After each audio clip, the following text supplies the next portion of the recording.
नमस्कार. मी रेणुका नमस्कार. देशकर नागपूरहून बोलतेय. आपल्या समूहातर्फे जो आज कार्यक्रम आयोजित करण्यात आलाय ज्ञानसाधना समूहातर्फे, त्या कार्यक्रमामध्ये गीता निरूपणाचा समारोप आज आपण करणार आहोत आणि त्या कार्यक्रमामध्ये इथे उपस्थित असलेल्या सगळ्यांचं मी मनापासून स्वागत करते. आणि अगदी क्षमा मागते सुरुवातीलाच, कारण मला टेक्नो सेव्ही नसल्यामुळे माझ्या मोबाईलमध्ये काय गडबड झाली मला कळलं नाही, तर मला बाजूच्या माझ्या भाच्याला बोलवून करून घ्यावं लागलं. त्याबद्दल दिलगिरी व्यक्त करते.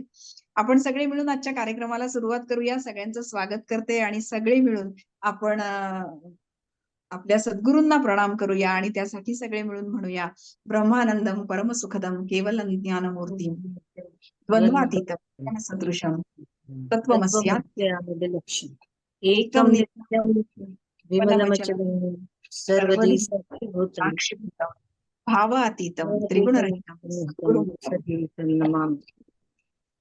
सद्गुरूंच्या चरणी प्रणाम करून आपण कार्यक्रमाला सुरुवात करतोय.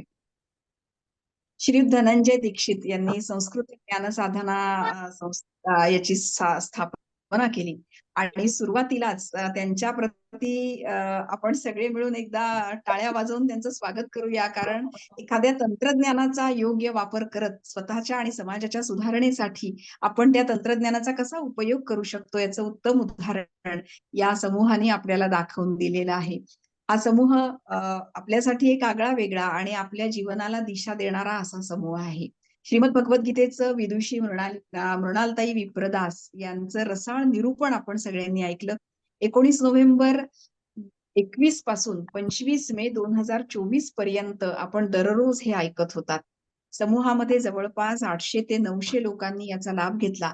दररोज एक श्लोक याप्रमाणे सकाळी 5:30 वाजता त्यांच्या मधुर आवाजामध्ये आपल्याला हे निरूपण ऐकायला मिळालं आणि खरोखर आपल्या जीवनाला एक वेगळी दिशा मिळाली असं म्हणायला हरकत नाही. आणि आज याचा एक समारोप म्हणजे औपचारिक समारोप त्याला म्हणता येईल, पण कुठल्याही गोष्टीचा समारोप म्हणजे नव्याची सुरुवात असते. त्यामुळे या ज्ञानसाधना समूहामध्ये पुन्हा एकदा नवीन काहीतरी सुरू होईल. इथेच आपण थांबणार नाही आहोत हे तर नक्कीच आहे. त्यामुळे पुन्हा एकदा आपल्या सगळ्यांचं स्वागत करते. आज विशेषत्वानं या समापन सोहळ्यामध्ये आपण आमंत्रित केलंय आज प्रमुख अतिथी म्हणून विदुषी श्रीमती वंदनाताई वर्णेकर यांना. त्यांचंही मनापासून स्वागत करते. प्रज्ञा भारतींच्या स्नुषा आहेत आणि परमपूजनीय गोविंददेव गिरी महाराजांच्या शिष्या आहेत. भगवद्गीता आणि ज्ञानेश्वरीचा प्रचार आणि प्रसार हेच त्यांच्या जीवनाचं ध्येय आहे. आज त्यांचे मौलिक विचार आपल्याला ऐकायला मिळणार आहेत. निरूपणकार मृणालताई विप्रदास सुद्धा उपस्थित आहेत. त्यांचंही मनापासून स्वागत करते. त्यांची रसाळ वाणी आपल्या सगळ्यांना मोहून टाकणारी आहे आणि यापुढेही त्यांचं असंच मार्गदर्शन आपल्याला मिळत राहील यात शंकाच नाही.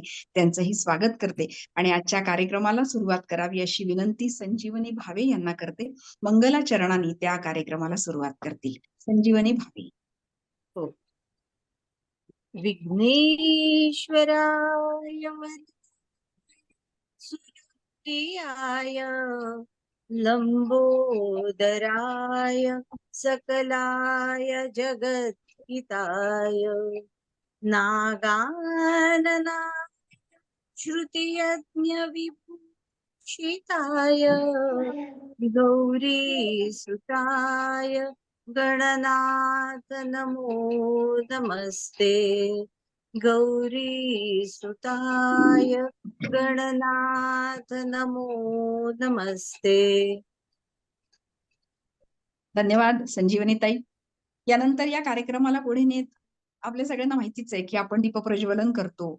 आलेल्या मान्यवरांचं पुष्पगुच्छ देऊन स्वागत करतो. पण आता ही अशी मीटिंग असल्यामुळे आपण त्यातनं आणखी नवीन नवीन काय करू शकतो याच्याकडे थोडंसं लक्ष वेधूया. तर ज्योतिताई हंपी आपल्या एक मैत्रीण आहेत, सखी आहेत. त्यांनी अतिशय सुंदर रांगोळी काढलेली आहे. तर त्यांना मी विनंती करते त्यांनी काढलेली रांगोळी आपल्याला त्यांनी दाखवावी. ज्योतिताई हंपी. दरवेळेस ज्ञानसाधनाचा काही कार्यक्रम असला तर त्या असं वेगवेगळ्या माध्यमातून आपल्याशी जोडल्या जातात. त्यांचं आपण टाळ्या वाजवून स्वागत करूया, त्यांचं कौतुक करूया. अतिशय सुंदर असं त्यांनी चित्र काढलेलं आहे. आपण सगळे बघत आहात. खूप सुंदर रांगोळी काढली बरं. खूप सुंदर. रांगोळी वाटत नाही, इतकं सुंदर, अगदी छान काढलंय. श्रीकृष्ण आहे, बासरी आहे, मोरपीस आहे. खूप खूप सुंदर. खूप छान. धन्यवाद. त्यांचं कौतुक. यानंतर कार्यक्रमाला आपण पुढे नेतोय आणि मी आमंत्रित करणार आहे गीताव्रती निलिमाताई माईनकर यांना. कारण ज्ञानसाधना समूह नेमका काय आहे, काय उपक्रम चालवले जातात यांच्या माध्यमातून आणि ही सुद्धा संकल्पना नेमकी कशी आहे हे त्यांनी सांगावं अशी विनंती करते. आमंत्रित करते गीताव्रती निलिमाताई माईनकर यांना. जय श्री कृष्ण. सर्वजन प्रबोधनाय ज्ञानसाधनः संस्थापितः संस्कृत प्रसाराय धनञ्जय प्रेरितः निर्वाणसुरुचिवर्धनाय सकलवाङ्मय सेवितः संस्कृत प्रसाराय दीक्षित सुनु सदैव कार्यरतः. जय श्री कृष्ण. सर्वांना विनयपूर्वक वंदन. ज्ञानसाधना ग्रुपवर गीताव्रती मृणालताई. माझा आवाज येतोय का? माझा आवाज येतोय? येतो. हा. ज्ञानसाधना ग्रुपवर गीताव्रती मृणालताई जे निरूपण करत होत्या त्या निरूपणाचा आज समारोप सोहळा आहे. त्या निमित्ताने संस्कृत ज्ञानसाधना समूहाने जे उपक्रम राबवले याचा थोडक्यात आढावा आपल्या समोर मांडत आहे.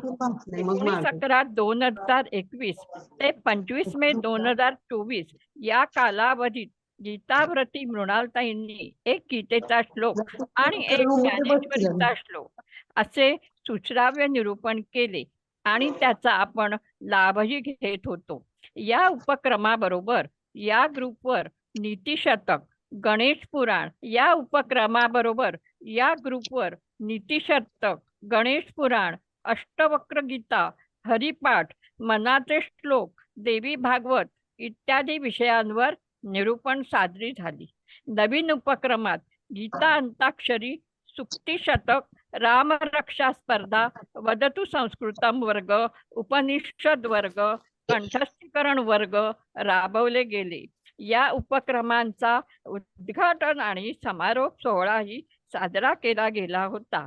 साधकांनी गीता परीक्षेत यश मिळवावे म्हणून श्री धनंजय दादा आणि रेखाताई यांच्या सहकार्याने जिज्ञासू ते गीताव्रती वर्ग सुरू झालेले आहेत. विशेष म्हणजे रामरक्षा स्पर्धेतील यशस्वी स्पर्धकांना बक्षिसे व प्रमाणपत्र देऊन गौरवण्यात आले होते. तसेच सहभागींनाही प्रमाणपत्र देऊन गौरवण्यात आले होते. वदतु संस्कृतम या उपक्रमांतर्गत परीक्षेतील यशस्वी स्पर्धकांना पुस्तक देऊन गौरवण्यात आले होते. मला सांगायला आनंद होत आहे की गीताव्रतींची संख्या 30 झालेली आहे.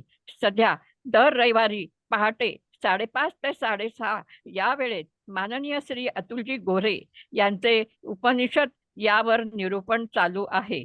तसेच श्री उदयजी देशपांडे यांचे श्री शंकराचार्य लिखित हस्तामलक स्तोत्र निरूपणही चालू आहे. यापुढेही संस्कृत ज्ञानसाधना ग्रुप वेगवेगळे उपक्रम राबवणार आहे.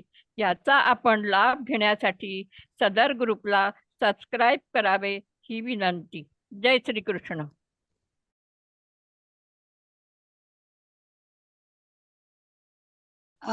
तर आता आपण पुन्हा कार्यक्रमाला पुढे नेतोय. निलिमाताईंनी खूप छान माहिती दिली आपल्याला.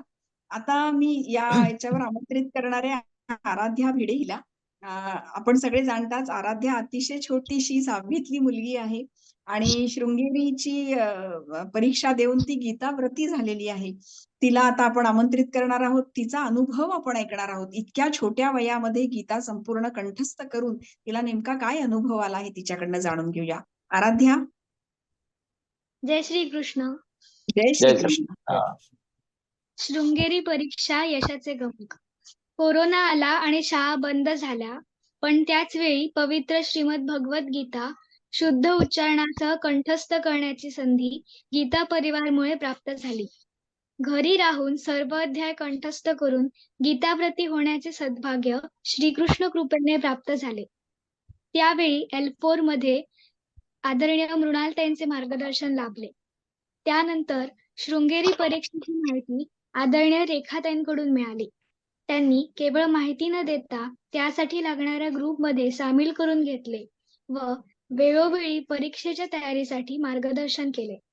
ग्रुपमधील सर्व ताई जवळजवळ आजीच्या, मावशीच्या वयाच्या, पण सर्वांनी लाड करत माझ्याबरोबर त्यांचा सराव केला. शाळा सुरू झाल्यानंतर रोजचा सराव वर्ग जॉईन करता येत नव्हता.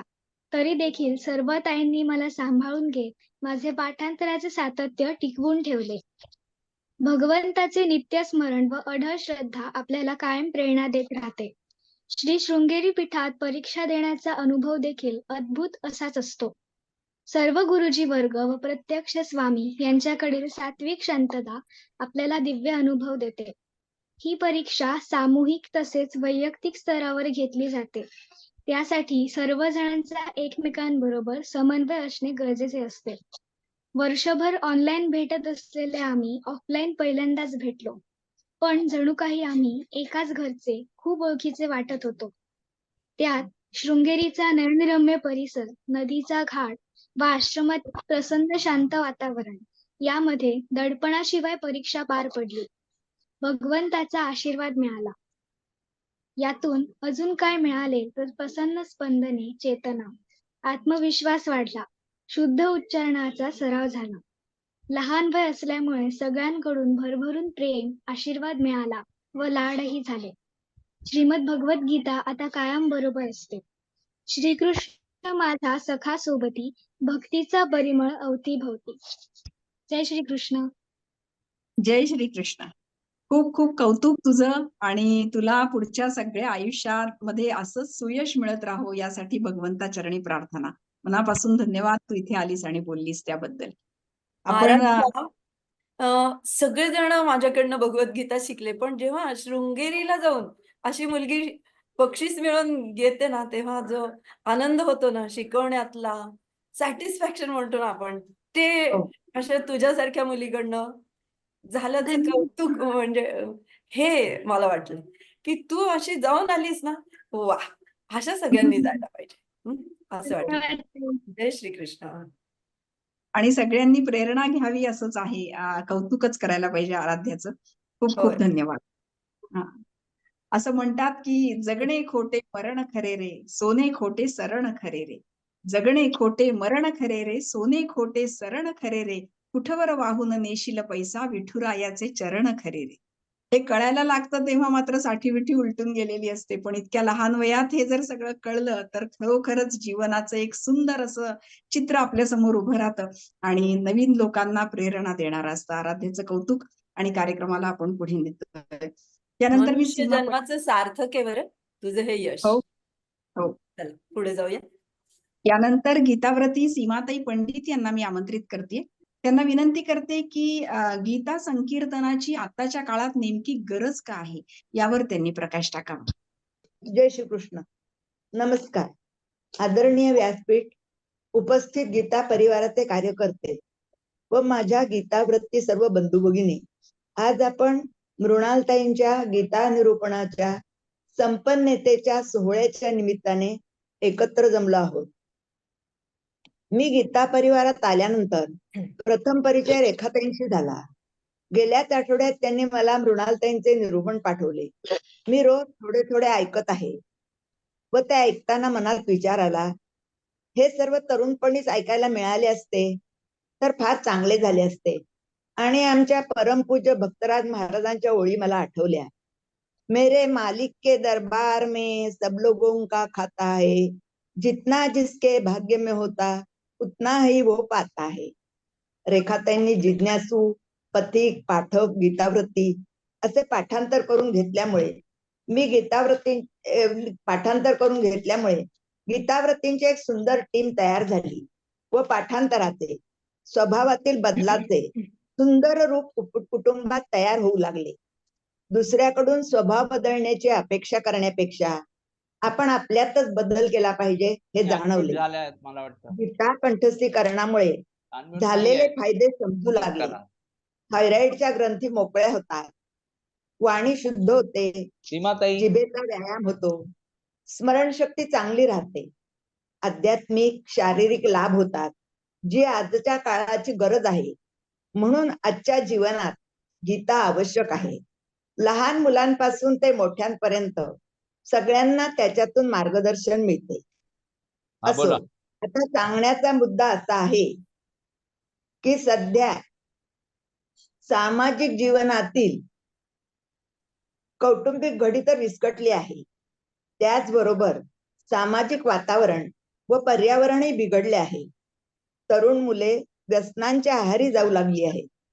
तेव्हा 5वी पासूनच विद्यार्थ्यांना गीतेच्या श्लोकांची ओळख करून देऊन वाईट सवयींचे दुष्परिणाम सांगितले पाहिजे, ते सुद्धा गोष्टी रूपाने. 10वी-12वीचे विद्यार्थी व कॉलेजमध्येही आठवड्यातून 1 दिवस एखादा तास घेऊन हे समजावून देण्याचे कार्य केले पाहिजे. तरुण पिढीला चांगल्या कार्यासाठी वळविले पाहिजे. त्यांचे संघटन करून सुट्टीच्या दिवशी पावसाळ्याच्या सुरुवातीला गावाबाहेर वड, पिंपळ, कडुलिंब, आंबा अशा देशी झाडांचे रोपण करून घेतले पाहिजे. म्हणजे हळूहळू पर्यावरणातही सुधारणा होईल. आजचे हवामान बघता याची फार गरज आहे. भगवद्गीता आम्हाला सद्गुणांचा मार्ग दाखवते. षड्रिपूंपासून षड्गुणांपर्यंत नेते. अज्ञानाकडून ज्ञानाकडे परमेश्वराशी जोडते. आपला आहार जर आपण सात्विक ठेवला तर आरोग्यही उत्तम राहील. नकली सौंदर्य प्रसाधनांचा उपयोग करावा लागणार नाही. ते अत्यंत हानिकारक आहे. त्याचे दुष्परिणाम कालांतराने दिसतात. तोवर वेळ निघून गेलेली असते. सत्याचा मार्ग धरा. खोट्याचा आश्रय घेऊ नका. सत्याचाच विजय होईल. असत्य कितीही ताकदवान असले तरी विजय सत्याचाच होतो. म्हणून आजच्या काळात गीता शिकण्याची व शिकवण्याची अत्यंत गरज आहे. जय श्रीकृष्ण. जय श्रीकृष्ण. डॉक्टर अर्चना पारसेवार, मनोगत व्यक्त करावं. जय श्रीकृष्ण ताई. जय श्रीकृष्ण. बोला बोला बोला. हो. थोडा कमी येतोय. जय श्रीकृष्ण. बोला बोला. आज संस्कृत साधना ग्रुपने मृणालताईंच्या निरोप समारंभाच्या कार्यक्रमाचे आयोजन केलेले आहे. यात मला बोलायची संधी दिलेली आहे ती मी माझे भाग्य समजते. आपल्या प्रमुख अतिथी वंदनाताई वारलेकर आणि मान्यवर तसेच सर्व साधकांना विनयपूर्वक वंदन करते व मी मृणालताईंबद्दल माझे मनोगत व्यक्त करते. डॉक्टर अर्चना बालाजी पारसेवार या ग्रुप मधून गीतावती झाले त्याबद्दल मी या ग्रुपची खूप आभारी आहे. मृणालताईंचे मी पण त्याबद्दल सर्वांकडून खूप छान ऐकू येतं. काही गीतावती तर खास मृणालताईंचे मी पण ऐकण्यासाठी त्या ग्रुप मध्ये जॉईन होतात आणि नोंदणी करून घेतात. मी सुद्धा त्यांचे मी पण ऐकले आणि मला असे वाटले की आपण सुरुवातीपासून तसे ऐकायला हवे होते. त्यांचे रसाळवाणी, वेळेचे नियोजन, धर्म मुहूर्तावर ऑडिओ पाठवणे हे सर्व मला इतकं भावलं की त्यांचे अनुकरण करायला हवे आपण सर्वांनी. त्या या करू शकतात तर आपण का नाही करू शकत. आपल्याला त्यांची कायम आठवण येणार आहे. पण त्यांच्यासारखं चांगलं वागायचा जर प्रयत्न केला तर भगवंतांना नक्कीच आवडेल. माझे एवढे 2 शब्द बोलून माझे मनोगत धन्यवाद. धन्यवाद. धन्यवाद अर्चनाताई. धन्यवाद. यानंतर मनोगत व्यक्त करण्यासाठी मी डॉक्टर मुग्धा तांबे यांना आमंत्रित करते. मुग्धा तांबे मृणालताईंची लहान बहीण आहेत, आपण सगळे जाणताच. मी मुग्धाताईंना विनंती करते त्यांनीही आपलं मनोगत व्यक्त करावं. जय श्रीकृष्ण. सर्व गीताव्रतींना माझा नमस्कार. मी डॉक्टर मुग्धा तांबे, मृणालताईंची धाकटी बहीण. तिच्या गीतेवरच्या निरूपणाच्या सुरुवातीला मी बोलले होते. आता त्याचा समारोप होत आहे. हा यज्ञ 2.5 वर्षे अखंड चालला. अनेक अडथळे आले, पण आपण पांडवांच्या बाजूचे असल्यामुळे सर्व विघ्ने सपाट होत गेली. गीतेचा अर्थ सांगण्याचा हा उहापोह कशासाठी केला होता ते आपण थोडक्यात पाहूयात. उत्तरे सोपी आहेत कारण ती आपल्याला गीतेतच सापडतात. गीता आपल्याला रोजचे जीवन कसे जगावे हे शिकवते. रात्रीचा तमोगुण दूर सारून सकाळी ब्रह्ममुहूर्तावर उठावे. दिवसभर जी कर्मे करू ती परमेश्वराला स्मरून कौशल्याने करून त्याचे फळ ईश्वरालाच अर्पण करावे. घरात झाडू मारताना मी भगवंताचे मंदिर स्वच्छ करत आहे असे म्हणावे. स्वयंपाक करताना माझ्या कान्ह्याला काय आवडेल हा विचार करत तो रुचकर कसा होईल ते पहावे. भोजन करण्यापूर्वी कृष्णाला प्रसाद दाखवून या जेवायला म्हणून जेवण करावे. हे असं सगळं मृणाल ते करतात बरं का रोज. अन्न कसे सात्विक असावे तरच भक्ती ही वृद्धिंगत होत असते. लक्षात ठेवावे की हे अन्न सुद्धा आपल्या शरीरात तो परमात्माच बसवत आहे. आपण इतके दिवस निरूपण ऐकत होतो, पण वर्गात बाईंनी शिकवल्यानंतर जो विद्यार्थी घरी येऊन पुन्हा पुन्हा त्याचा अभ्यास करतो तोच विद्यार्थी पुढे पुढे जातो व बाईंचा पण लाडका होतो. आपल्यालाही वाटते ना आपण कृष्णाचे लाडके व्हावे, मग गीता तत्वांचा अभ्यास करायला हवा. कारण एकाएकी येणारे वैराग्य हे स्मशान वैराग्य असू शकते, पण सततच्या अभ्यासाने येणारे वैराग्य, येणारी स्थितप्रज्ञता, एक साक्षी भाव जास्त काळ टिकेल आणि तो वाढत वाढत जाईल. कारण सततच्या अभ्यासाला गीतेत कृष्णाने फार महत्व दिले आहे. आपण हे सगळं का करायचे तर आपल्या आत्म्याची ऊर्ध्वगती आपणच करू शकतो. आपणच आपले शत्रू असतो आणि आपणच आपले मित्र असतो. तेव्हा आता ही जी गीता आपण हातात धरली आहे ती खाली ठेवू नका. कृष्णाचे लाडके व्हा आणि त्याच्याच नामात आयुष्याचा विराम करा. गीतेचा प्रत्येक अध्याय संपल्यावर मृणालताईंच्या सांगण्यावरून श्री धनंजय दीक्षित यांनी मला डॉक्टर प्रदीप आकाशे यांनी शब्दबद्ध करून चाली लावलेली गीतेची त्या अध्यायाची गीते सादर करण्याची संधी दिली त्याबद्दल मी त्यांची खूप आभारी आहे. गीतेत सर्वांसाठी वेगवेगळे मार्ग सांगितले आहेत. ज्ञानयोग, कर्मयोग, भक्तियोग, राजयोग. तेव्हा कोणत्याही किंवा या चारही मार्गांनी जाऊन परमेश्वराला या देहातच या जन्मातच प्राप्त करून घ्या असे रामकृष्ण म्हणतात बरं का परमहंस. धन्यवाद. आपल्या सर्वांची ऋणी डॉक्टर मुग्धा तांबे. मनापासून धन्यवाद मुक्ताताई. प्रत्येकाला आपला आपला आलेला अनुभव अशा पद्धतीनं सांगणं किती सुंदर आहे हे आपल्या लक्षात आलं असेल. धन्यवाद. यानंतर कार्यक्रमाला पुढे नेत श्रीमती भाग्यश्री बडवे यांना आमंत्रित करते. भाग्यश्री ताई आहात का आपण? हो आहे. बोला बोला. हा, बोला. जय श्री कृष्ण. निरूपण आनंद कार्यक्रमात उपस्थित सर्व मान्यवर साधक यांना माझा नमस्कार. आजपर्यंत ना मी गीता ऐकली नव्हती, ज्ञानेश्वरी ऐकली नव्हती. मगाशी आराध्याचं ऐकलं आणि मला थोडं मनात हे झालं की वयाच्या 62व्या वर्षी मी गीता आणि ज्ञानेश्वरी ऐकली. तीही माझी ही मैत्रीण, तिच्यामुळे मी ऐकले. तिच्यामुळे मला कळलं की गीता आणि ज्ञानेश्वरी अतिशय सुंदर ग्रंथ आहे. या ग्रुप बरोबर जवळजवळ मी 2-2.25 वर्ष आहे. भगवद्गीता आणि ज्ञानेश्वरी अर्थविवेचन ऐकताना या आणि ही जी आहे तर तिच्या स्पष्ट रसाळ आणि सुरस वाणीने भगवद्गीतेचा प्रत्येक श्लोक अतिशय सुंदर असं तिनं विवेचन केलं की मी कधीही नाही ऐकणारी, पण मला त्याच्यात गोडी वाटू लागली की अरे किती सुंदर आहे ना ज्ञानेश्वरी आणि गीता. मी कसं काय बरं इतके दिवस नाही ऐकलं. आणि मग मी रोज आवडीनं रोज सकाळी उठलं की पहिलं ते ऐकायला लागले आणि मला हळूहळू ती समजायला लागली आणि इतकी गोडी वाटू लागली की कधी एकदा तिचं निरूपण येतंय आणि मी ऐकते असं मला झालं. भगवद्गीतेतील प्रत्येक अध्याय जीवनाचा नवा अर्थ धडा शिकवतो. आपण कोण आहोत, कसं जगावं, आचरणाचे जगण्याचे नियम हे भगवद्गीतेत अतिशय सुंदरपणे सांगितले आहे. म्हणून मला असं वाटतं की जन्माला आलेल्या महाराष्ट्रातील प्रत्येकाने ही ज्ञानेश्वरी भगवद्गीता वाचलीच पाहिजे, कारण त्याच्याशिवाय आपलं जीवन व्यर्थ आहे. आणि मला हे फार आयुष्याच्या शेवटाला ऐकायला मिळालं आणि मी मृणालचे अतिशय आभारी आहे की तिच्यामुळे मला इतकी सुंदर अशी गोष्ट ऐकायला मिळाली आणि हा 2 वर्षाचा प्रवास अतिशय सुरेख झाला आणि जीवनातलं खूप काही शिकवून गेलं. आणि अनम्यूट कम्यूट असं काहीतरी होतं ते मी केलं मी अनम्यूट. मृणालताई यांचं याच्यात हॅलो. योगदान फारच मोठं आणि मोलाचं आहे. पुढेही आत्ताच म्हटल्या त्याप्रमाणे काहीतरी ऐकायला मिळणार आहे, तर हे अतिशय चांगली गोष्ट आहे. धन्यवाद.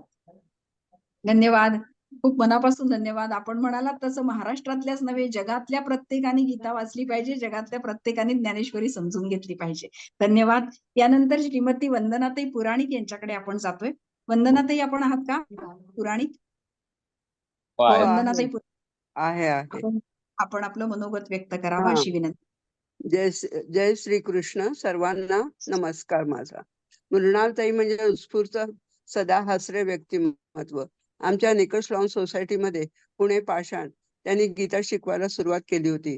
सौ रोहिणी भोपळे हिने त्यांची ओळख करून दिली. त्या सुतारवाडीतून आठवड्यातून 2 दिवस येत होत्या, परंतु नंतर कोविडमुळे येणे बंद झाले. धनंजय दीक्षितांनी या उपक्रमाची सुरुवात केली व नंतर मृणालताईंनी मोबाईलवर दररोज गीतेतील एका श्लोकाचा अर्थ समजावून सांगण्यास सुरुवात केली आणि 18 अध्याय पूर्ण केले. त्यांना त्यांच्या या उपक्रमात त्यांच्या 2 बहिणींनी मोलाची साथ दिली. मोठी बहीण अनघा गायकवाडी यांनी प्रत्येक अध्याय संपल्यावर त्या अध्यायाचा थोडक्यात गोषवारा सांगितला, तर लहान बहिणीने म्हणजे डॉक्टर मुग्धा तांबे यांनी अध्यायाचे सार गाऊन दाखवले. सध्या त्या म्हणजे डॉक्टर मुग्धा तांबे श्री एकनाथ महाराज लिखित रामायण सांगत आहेत. तेही खूप सुंदर आहे. अशा प्रकारे त्या दोघी बहिणींनी मृणालताईंना चांगली साथ दिली. त्याचप्रमाणे श्री अरविंद पाटील यांनी श्लोकाला अनुसरून ज्ञानेश्वरीमधील ओव्या पाठवल्या. त्या सर्वांनी या उपक्रमास खूप कष्ट घेतले आणि आम्हा साधकांना ज्ञानेश्वरी आणि गीता वाचनाची गोडी लावली व महात्म्य सांगितले. यासाठी आम्ही सर्वजणी त्यांचे शतशः ऋणी आहोत. जय श्री कृष्ण. जय श्रीकृष्ण. मनापासून धन्यवाद. यानंतर मी आमंत्रित करते प्रज्ञा पेठे यांना. प्रज्ञाताई, प्रज्ञा पेठे. जय श्रीकृष्ण. बोला आपण आपलं मनोगत. मी सर्वप्रथम सगळ्यांचे मनपूर्वक धन्यवाद देते, कारण की तुम्ही हा सगळा कार्यक्रम अरेंज केलेला आहे.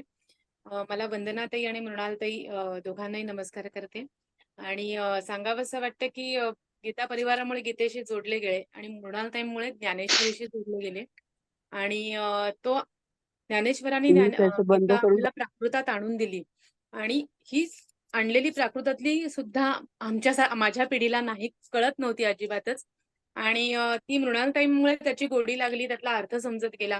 13वा अध्याय तर मला खूपच अवघड वाटला होता, म्हणजे मला कळलाच नव्हता म्हटलं तरी चालेल, पण तो मृणालताईंच्यामुळे मला तो खूप सहज वाटला. नंतर मग समजायला लागला काहीतरी त्यातलं, थोडं वाचतीये ते कळायला लागलं निदान. आणि त्यामुळे मी मृणालताईंची खूप खूप खूप आभारी आहे. त्यांनी ज्ञानेश्वरीशी मला जोडलं आणि त्यांनी मला मध्ये म्हटलं की तुम्ही हे स्टोअर कसं केलं, तर माझी अशी इच्छा होती की माझ्या मुली आहेत तर त्या काही आता हे ऐकत नाहीयेत. जशी मी 40शी ते ऐकायला लागले, तसं मला असं वाटलं की कदाचित माझ्या मुली पुढे जाऊन कधीतरी याच्यात इंटरेस्ट दाखवतील, तर त्यावेळी त्यांना ऐकायची सुरुवात जरूर मृणालताईंच्या निरूपणातनं व्हावी, असं मला फार वाटलं आणि त्याच्यातनं मी ऍक्च्युली ते स्टोअर करायला लागले की नाही आपण स्टोअर करून ठेवू, कधी ना कधी माझ्या मुली नक्की ऐकतील या आशेवर आहे मी आणि मला खात्री आहे की त्या नक्की ऐकतील, का माझ्याबरोबर त्या कधीतरी ऐकतात. कारण मी सकाळी ऐकत असल्यामुळे त्या नेहमी त्या जाग्या असतात असं नाही, पण तरीही त्यामुळे मी त्या दोघींचे खूप खूप आभार मानते. वंदनाताईमुळे मला पहिल्यांदा ज्ञानेश्वरी त्या मध्ये मध्ये गीतेचं निरूपण जेव्हा करायच्या तेव्हा त्या मध्ये मध्ये बोलायचं, त्यांनी उदाहरणं द्यायच्या, म्हणजे त्यातनं जाणवलं की नाही हे जास्त सोपं वाटतंय ऐकायला, आपल्याला उदाहरणं कळतायत. आणि जेव्हा मृणालताईंकडनं अगदी डिटेलमध्ये ऐकायला मिळालं तेव्हा तो आनंद मात्र खूपच जास्त भावला, आवडला आणि त्याच्यामुळे एक पाऊल पुढे टाकून मी पण स्वतः नंतर म्हणजे स्वतः ज्ञानेश्वरी आणून वाचायला पण सुरुवात केली. हळूहळू होतीये प्रगती, बघूया कसं कसं होतंय पुढं. जय श्री कृष्ण. सगळं छानच होईल. आपल्या हातात गीता आहे, आपल्या हातात ज्ञानेश्वरी आहे, सगळं छानच होईल. धन्यवाद. यानंतर आपल्या ज्ञानसाधना समूहाचा विस्तार किती मोठा आहे ते आपण बघणार आहोत. थेट अमेरिकेहून माननीय श्री नितीनजी दामले आपल्या बरोबर आज जोडले जाणार आहेत. त्यांना मी विनंती करते त्यांचं मनोगत त्यांनी व्यक्त करावं. आदरणीय नितीनजी दामले, आपण आहात का? जय श्री कृष्ण सर्वांना. जय श्री कृष्ण. माझा आवाज येतोय ना ताई? बोला. सर्वप्रथम प्रमुख अतिथी वंदनाताई वर्णेकर तुम्हाला जय श्री कृष्ण. तुमच्याकडनं मी बरंच काही शिकलेलो आहे. L1, L2, L3 जेव्हा ट्रेनिंग म्हणजे ट्रेनरसाठी म्हणून मी शिकवायच्या आधी तुम्ही जे ट्रेनिंग देता आम्हाला, तेव्हा मी तुमचे बरेच क्लासेस अटेंड केलेले आहेत. आणि आज माझा योग असा आहे की तुम्ही या कार्यक्रमात आलेलात. खूप खूप धन्यवाद आणि जय श्री कृष्ण तुम्हाला. सर्वप्रथम मृणालताई विप्रदास यांना मी गुरु समान मानतो आणि मी त्यांना नमस्कार करतो. धनंजय दादा, तुम्ही हा जो ग्रुप सुरू केलात खरोखर कौतुकास्पद आहे. कारण बॅकग्राऊंड मध्ये राहून हे जे काम तुम्ही केलेलं आहे ते खरंच म्हणजे खूप काम असतं. लोकांच्या क्वेरीज येत असतात, काही ना काही असतं, वेळ खूप जातो. त्याबद्दल तुमचेही खूप खूप आभार आणि नमन तुम्हाला. आणि तसंच रेणुकाताई तुम्हालाही नमस्कार. मी जास्त वेळ दिलेला नाहीये, पण मी कमीत कमी बोलायचा प्रयत्न करतो. जरी मी भारताच्या बाहेर असलो ना, तरी भारत माझ्यातनं बाहेर अजून आलेलं नाहीये, एवढं मी तुम्हाला सांगतो. आणि खरोखर एवढ्या लांब राहून मला हे असं काही करायला मिळणार आहे हे असं वाटलंच नव्हतं. आणि नेहमी मला म्हणजे आठवण येते माझ्या आजोबांची. त्यांना सारखी अशी म्हणायची सवय होती, ही योगेशाची कृपा आहे किंवा या योगाच्या गोष्टी आहेत असं. तर मी लहानपणी त्यांची म्हणजे टिंगलही केली असेल आणि आजीकडनं शाबासकी मिळवली असेल. पण म्हणायचा मुद्दा असा आहे की जसं जसं वय वाढत गेलं तसं तसं मला जाणवायला लागलं की ते जे म्हणत होते ते खरं आहे. ह्या ज्या गोष्टी होतात, योगेशाची कृपा आहे किंवा योगाच्या गोष्टी आहेत, या खरोखरच भगवंताच्या कृपेमुळेच होतात. आणि ते मला अगदी जाणवलं. मला इथे सारखं वाटायचं की अरे आपल्यालाही गीता म्हणता यायला पाहिजे, आपल्यालाही स्पष्ट उच्चार यायला पाहिजेत. आणि मला माझ्या मोठ्या बहिणीने लिंक पाठवली की अरे हे असं सुरू झालेलं आहे, बघ तू जॉईन कर, तुला बरेचदा तू म्हणत होतास. आणि गीता परिवाराशी मी जुडलो आणि खरोखर माझं म्हणजे आयुष्य बदललं असं मला म्हणायला हरकत नाहीये. आणि त्यातल्या त्यात मला श्री विष्णू सहस्त्रनाम शिकायला ताईंकडे मिळालं. इतका आनंद झाला मला. ताईंचं शिकवणं इतकं चांगलं आहे, त्यांचं ऱ्हस्व, दीर्घ आणि इतकं प्रेमाने सगळ्यांना सांगतात ते. मी म्हणलं अरे बापरे! हे जर मी आता जर काही शिकलो नाही, ह्या सगळ्या म्हणजे गीता परिवार, श्री विष्णू सहस्त्रनाम ताईंकडनं, तर ते म्हणतात ना, ये मौका मिले ना दुबारा तसं आहे. आणि मी गजर लावून उठायला लागलो. म्हणजे जेव्हा आमचा क्लास व्हायचा ऑक्टोबर 2021 मध्ये, तेव्हा माझ्याकडे घरचे सकाळचे 4:30 वाजलेले असायचे. तर आधी मी गजर लावला. म्हणलं आता ताईंचा क्लास मिस नको व्हायला. पण लगेच जाग यायला लागली आणि खूप म्हणजे प्रभावित झालो. आणि त्याच्यानंतर तर ह्या ग्रुपवर जॉईन झालो मी. आणि मला ते ताईंची रोज ऑडिओ फाईल अगदी नियमाने यायची. आणि मला आता ताईंचा आध्यात्मिक व्यासंग अफाट आहे. माझं तर तेवढं ज्ञान नाहीये. पण त्यांचं मला काय आवडायचं, ते जे उदाहरणं सांगायचे ना, की बुवा कामना म्हणजे एखाद्याला वाटतं की गुलाबजाम खायचेत. मग ते गुलाबजाम घरी येईस तर तोच विचार असतो असं. किंवा आपल्या परिवारात सुद्धा असं एक उदाहरण म्हणजे होऊ शकतं आणि ते त्यांनी दिलं होतं, की मुलीचं लग्न झालं, इंजिनियर नवरा मिळाला, सगळं ठीक आहे. तोपर्यंत आनंद असतो. पण दुसऱ्या कोणाचं कळलं की इंजिनियर मुलगा मिळाला आणि तो फॉरेनला असतो, की मस्त झालं, मग सगळं परत. सो हे जे असली जी उदाहरणं ताईंनी दिली आहेत ना, खरोखर म्हणजे माझ्यासारख्या माणसाला अध्यात्मातलं एवढं कळत नाही, पण या उदाहरणातनं बरोबर कळतं. किंवा त्यांनी स्वतःच्या बद्दलही सांगितलंय की त्यांना चहा प्यायची खूप सवय होती आणि मग त्यांना सगळेजण चहाबाज असं म्हणायचे. आणि गुरु महाराजांसमोर त्यांना एकदा ऐकलं त्यांनी आणि ते म्हणले की चहा सोडा असं काहीतरी. आणि त्या दिवसापासून त्यांनी लगेच चहा सोडला. हे जे ऐकलं मी, म्हणजे ते स्वतःबद्दलही उदाहरणं देताना सांगतात. ते खरंच त्यांचा मोठेपणा आहे. दुसऱ्यांची उदाहरणं देणारे बरेच लोक असतात, पण ताईंनी स्वतःचं उदाहरण सांगून सांगितलं. आणि मला असं जाणवलं की हे जे ताईंच्या बाबतीत झालं, ते माझ्या बाबतीत आदरणीय ताईंचा क्लास अटेंड करून झाला. म्हणजे आपण केमिस्ट्रीमध्ये म्हणतो ना कॅटलिस्ट, त्या कॅटलिस्ट झाल्यात माझ्या बाबतीत. आणि गोडी निर्माण झाली, त्यांचं तर ऐकतो मी व्हिडिओ ऑडिओ फाईल्स मी 2-3 वेळा गाडी जेव्हा ड्राईव्ह करत असतो तेव्हा ताईंची ऑडिओ फाईल्स ऐकत असतो.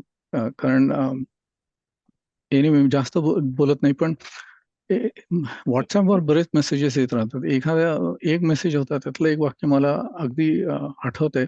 एखाद्या उत्तम शिक्षकासमोर तुम्ही 10 मिनिटं बसलात तर तुमच्यातला विद्यार्थी जागा होतो. हे माझ्या बाबतीत झालेलं आहे. तर ताई खरोखर खूप खूप धन्यवाद. आणि मी विसरलो, इथे नाव लिहिलेलं होतं, आराध्याताई भिडे.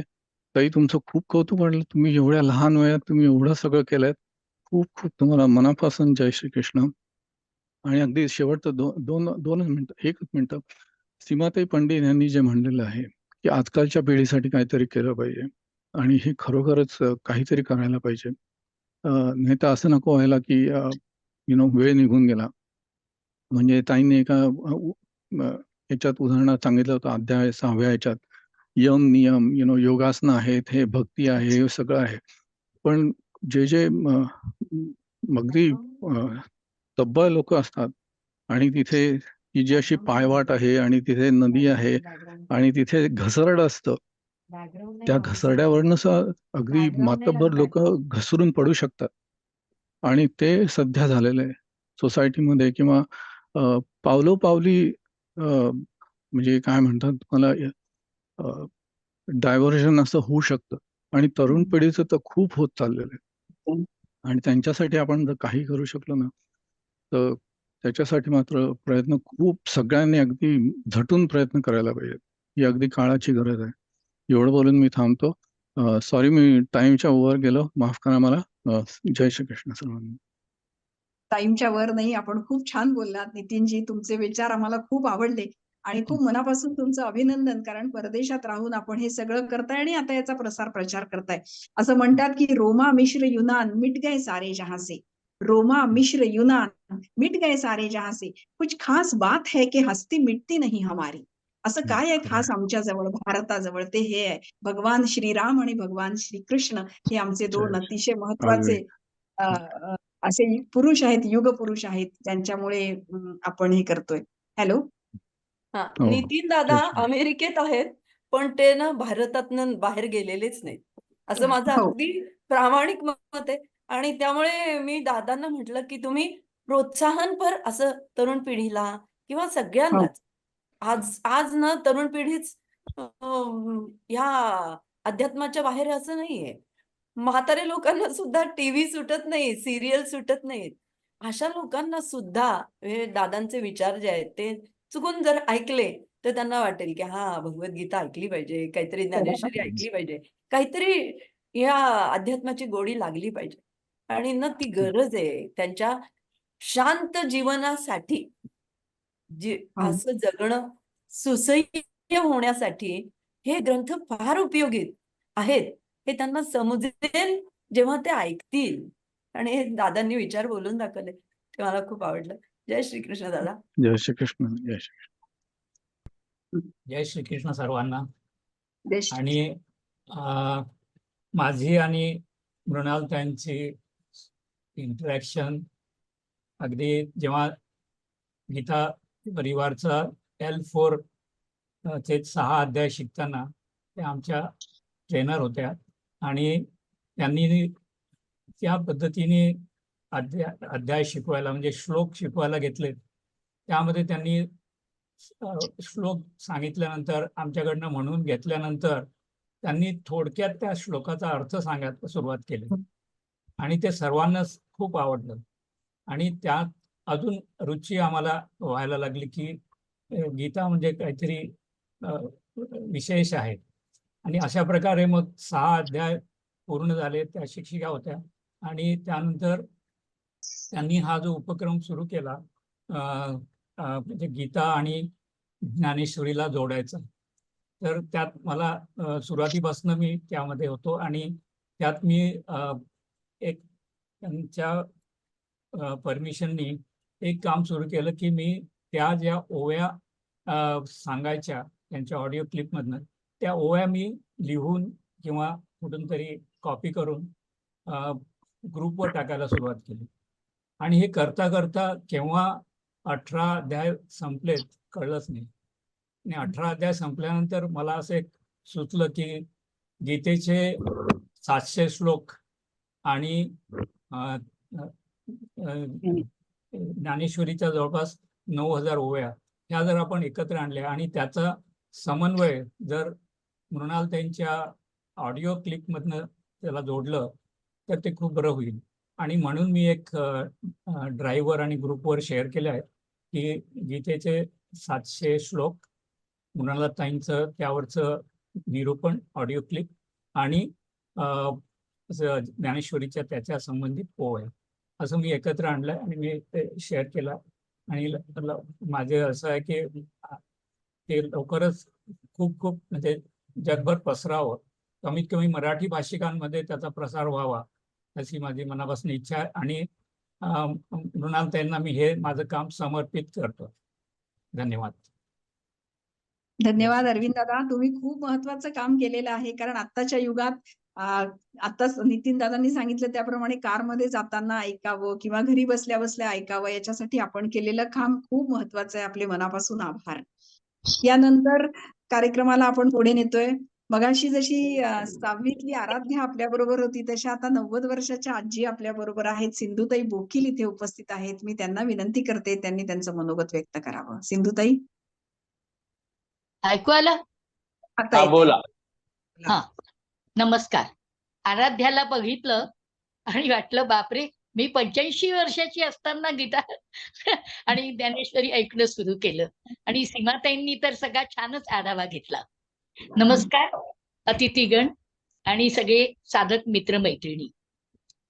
गीता परिवारच्या भगवद्गीतेच्या शुद्ध आचरण, शुद्ध उच्चारण या उपक्रमामुळे ऑनलाईनवर माझा प्रशिक्षित शिक्षिकांशी परिचय झाला.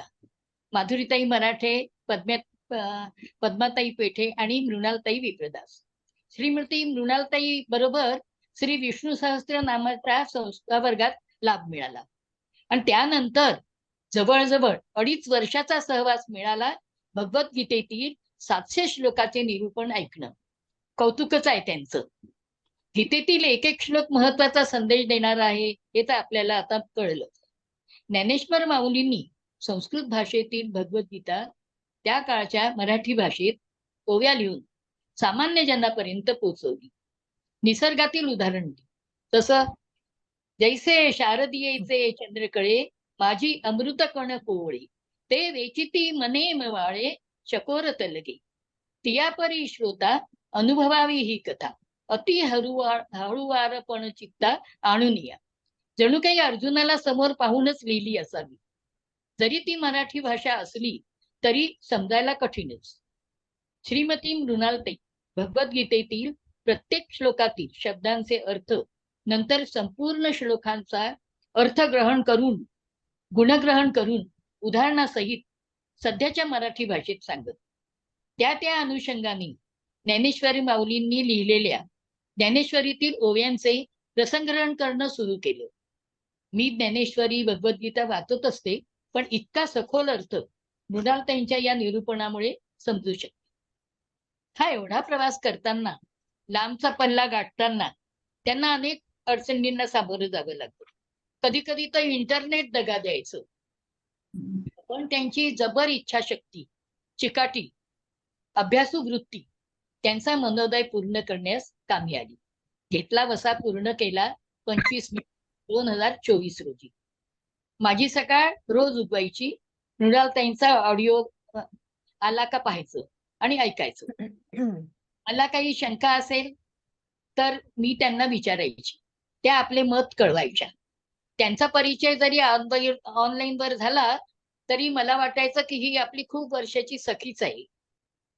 भगवान श्रीकृष्णाने दोन्ही सैन्याच्या मधोमध रथ उभा केल्यावर दोन्हीकडे आपले सैनिक पाहून अर्जुन व्याकुळ झाला.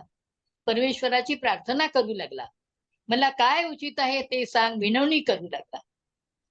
कार्पण्य दोष पहत स्वभाव पृच्छामि त्वां धर्म सम्मूढ चेताः यच्छ्रेयस्त्वां ब्रूहि तन्मे शिष्यस्तेऽहं शाधिमां त्वां प्रपन्नम्. महर्षी वेदव्यास ऋषींनी भगवान श्रीकृष्णाने अर्जुनाला सांगितलेले गूढ गहन ज्ञान संस्कृत मध्ये श्लोक लिहून 18वा अध्याय जो कळसच तिथपर्यंत आपल्याला पोहोचवली. भगवान श्रीकृष्ण म्हणतात, अर्जुना तू माझ्यात समावून जा, माझा भक्त हो. मनमना भव भक्तो मध्याजीमान नमस्कुरु. वैश्यसी सत्यम ते प्रतिजाने प्रियोसी मी. आपण म्हणतो ना, ईश्वरावर श्रद्धा ठेवावी, देवालाच माहिती, जळी स्थळी पाषाणी काष्टी परमेश्वर आहे, ईश्वराची भक्ती करायची.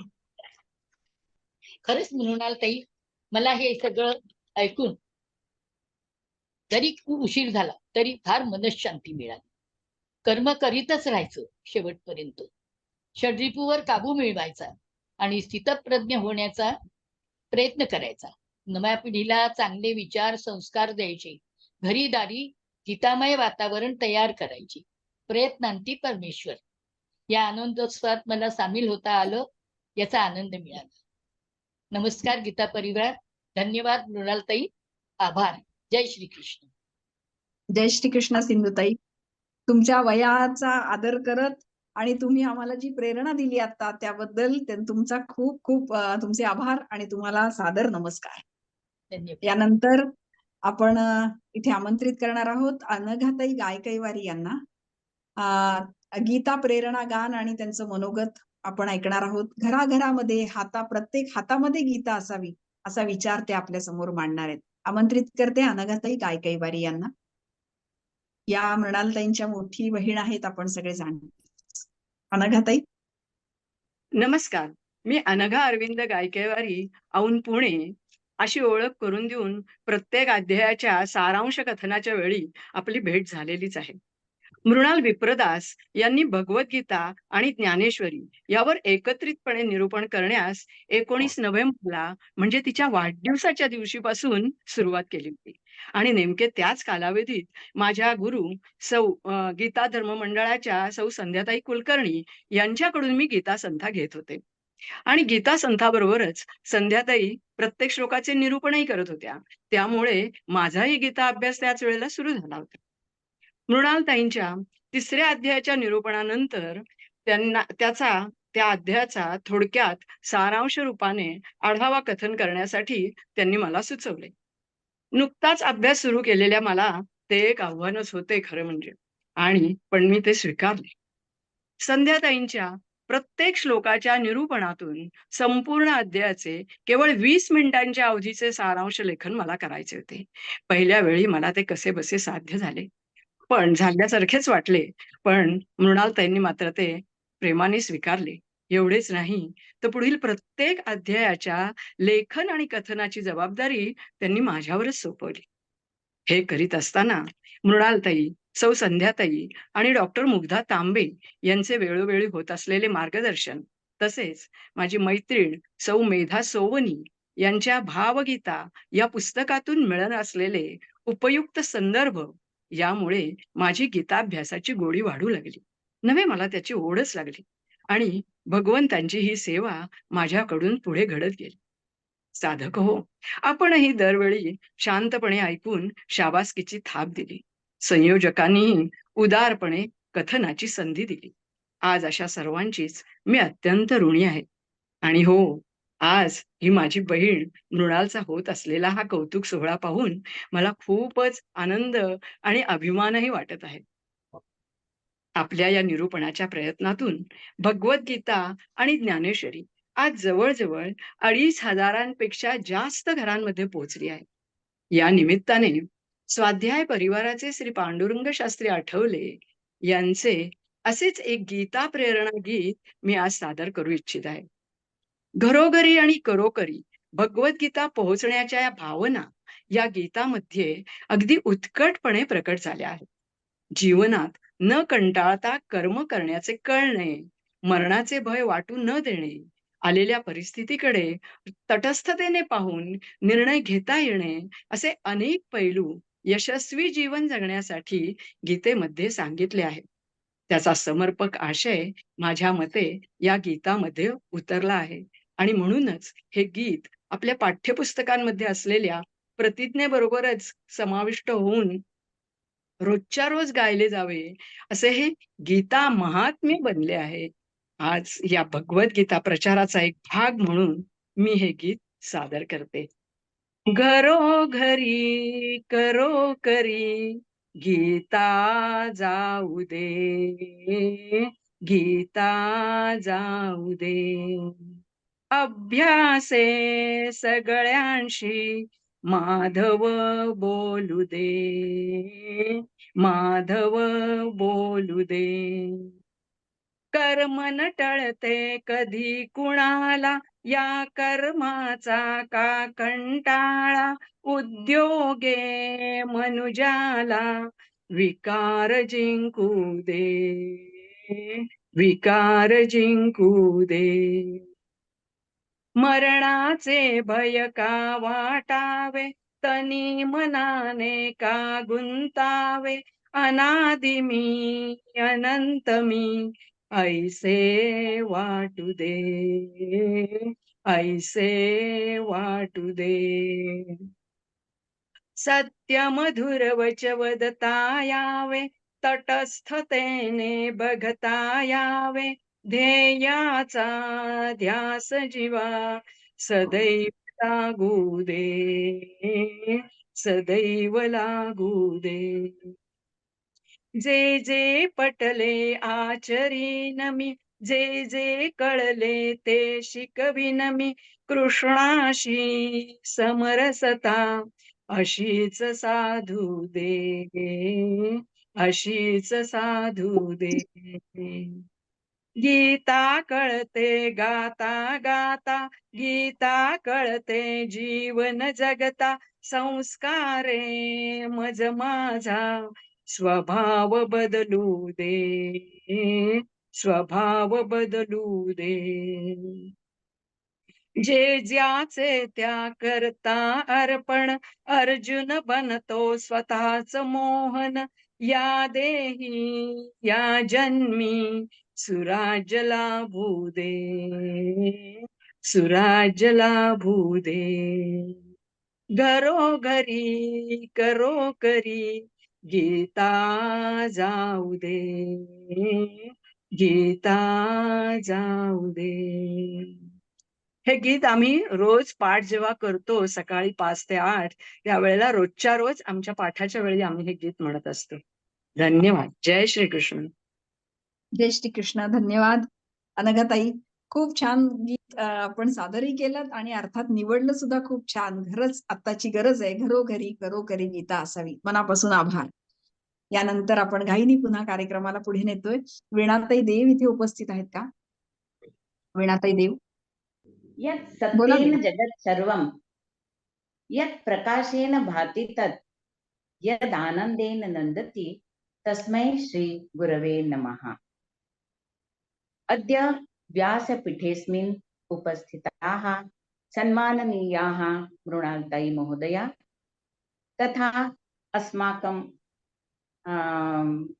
पीठे उपस्थिताः सन्माननीयाः वन्दनाताई वर्णेकर महोदया अतिथिरूपेण अत्र उपस्थिता अस्ति. अस्माकं संस्कृत ज्ञान साधन मंडलस्य संस्थापकाः धनंजय दादा, अनन्तरं निवेदिका रेणुकाताई महोदया. उपस्थिताः सर्वेभ्यो नमो नमः. अद्य गीता यज्ञस्य समापन दिनम्. सार्ध-2 वर्षपर्यन्तं मृणालताई महोदया भगवद्गीतायाः सर्वेषां श्लोकानां निरूपणं भावपूर्णं धाराप्रवाहिततया अत्युत्तमपद्धत्या मंडितं कृतवती. प्रातःकाले प्रतिदिनं 6 वादनात् पूर्वं तस्य वयं सर्वे अनुभवं स्वीकृतवन्तः. सत्यम् अस्माकं कृते तत् प्रतिदिनस्य चार्जिंग आसीत्. सूर्यः तु केवलं दिवसे प्रकाशं ददाति, किन्तु मृणालते महोदया 24 घण्टात्मकं प्रकाशं ज्ञानप्रकाशं दत्वा ज्ञानदीपं प्रज्वालितवती.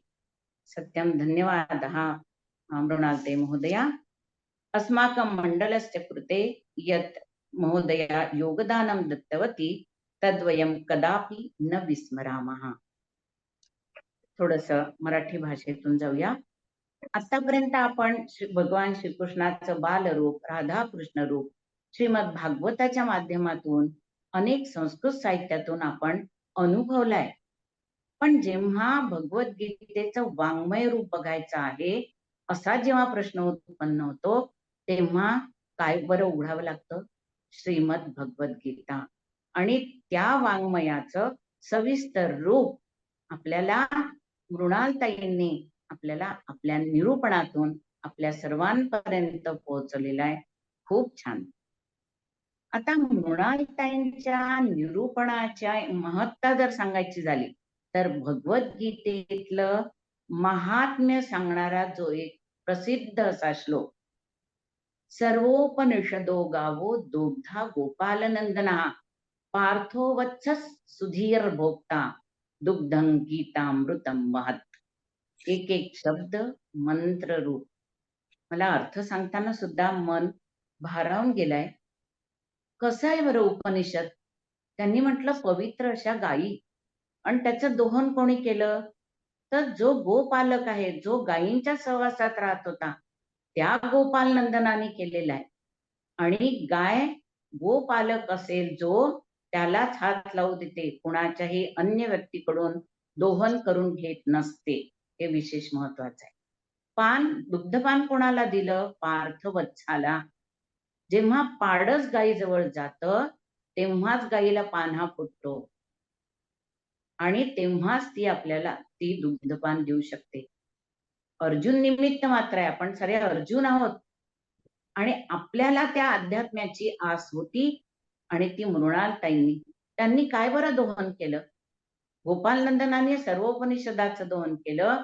मृणालताईंनी प्रत्येक श्लोकाच्या वेळेला जे जे चिंतन केलेलं आहे ते कोणतं साहित्य होतं थोडा आढावा घेतला तर असं लक्षात येईल.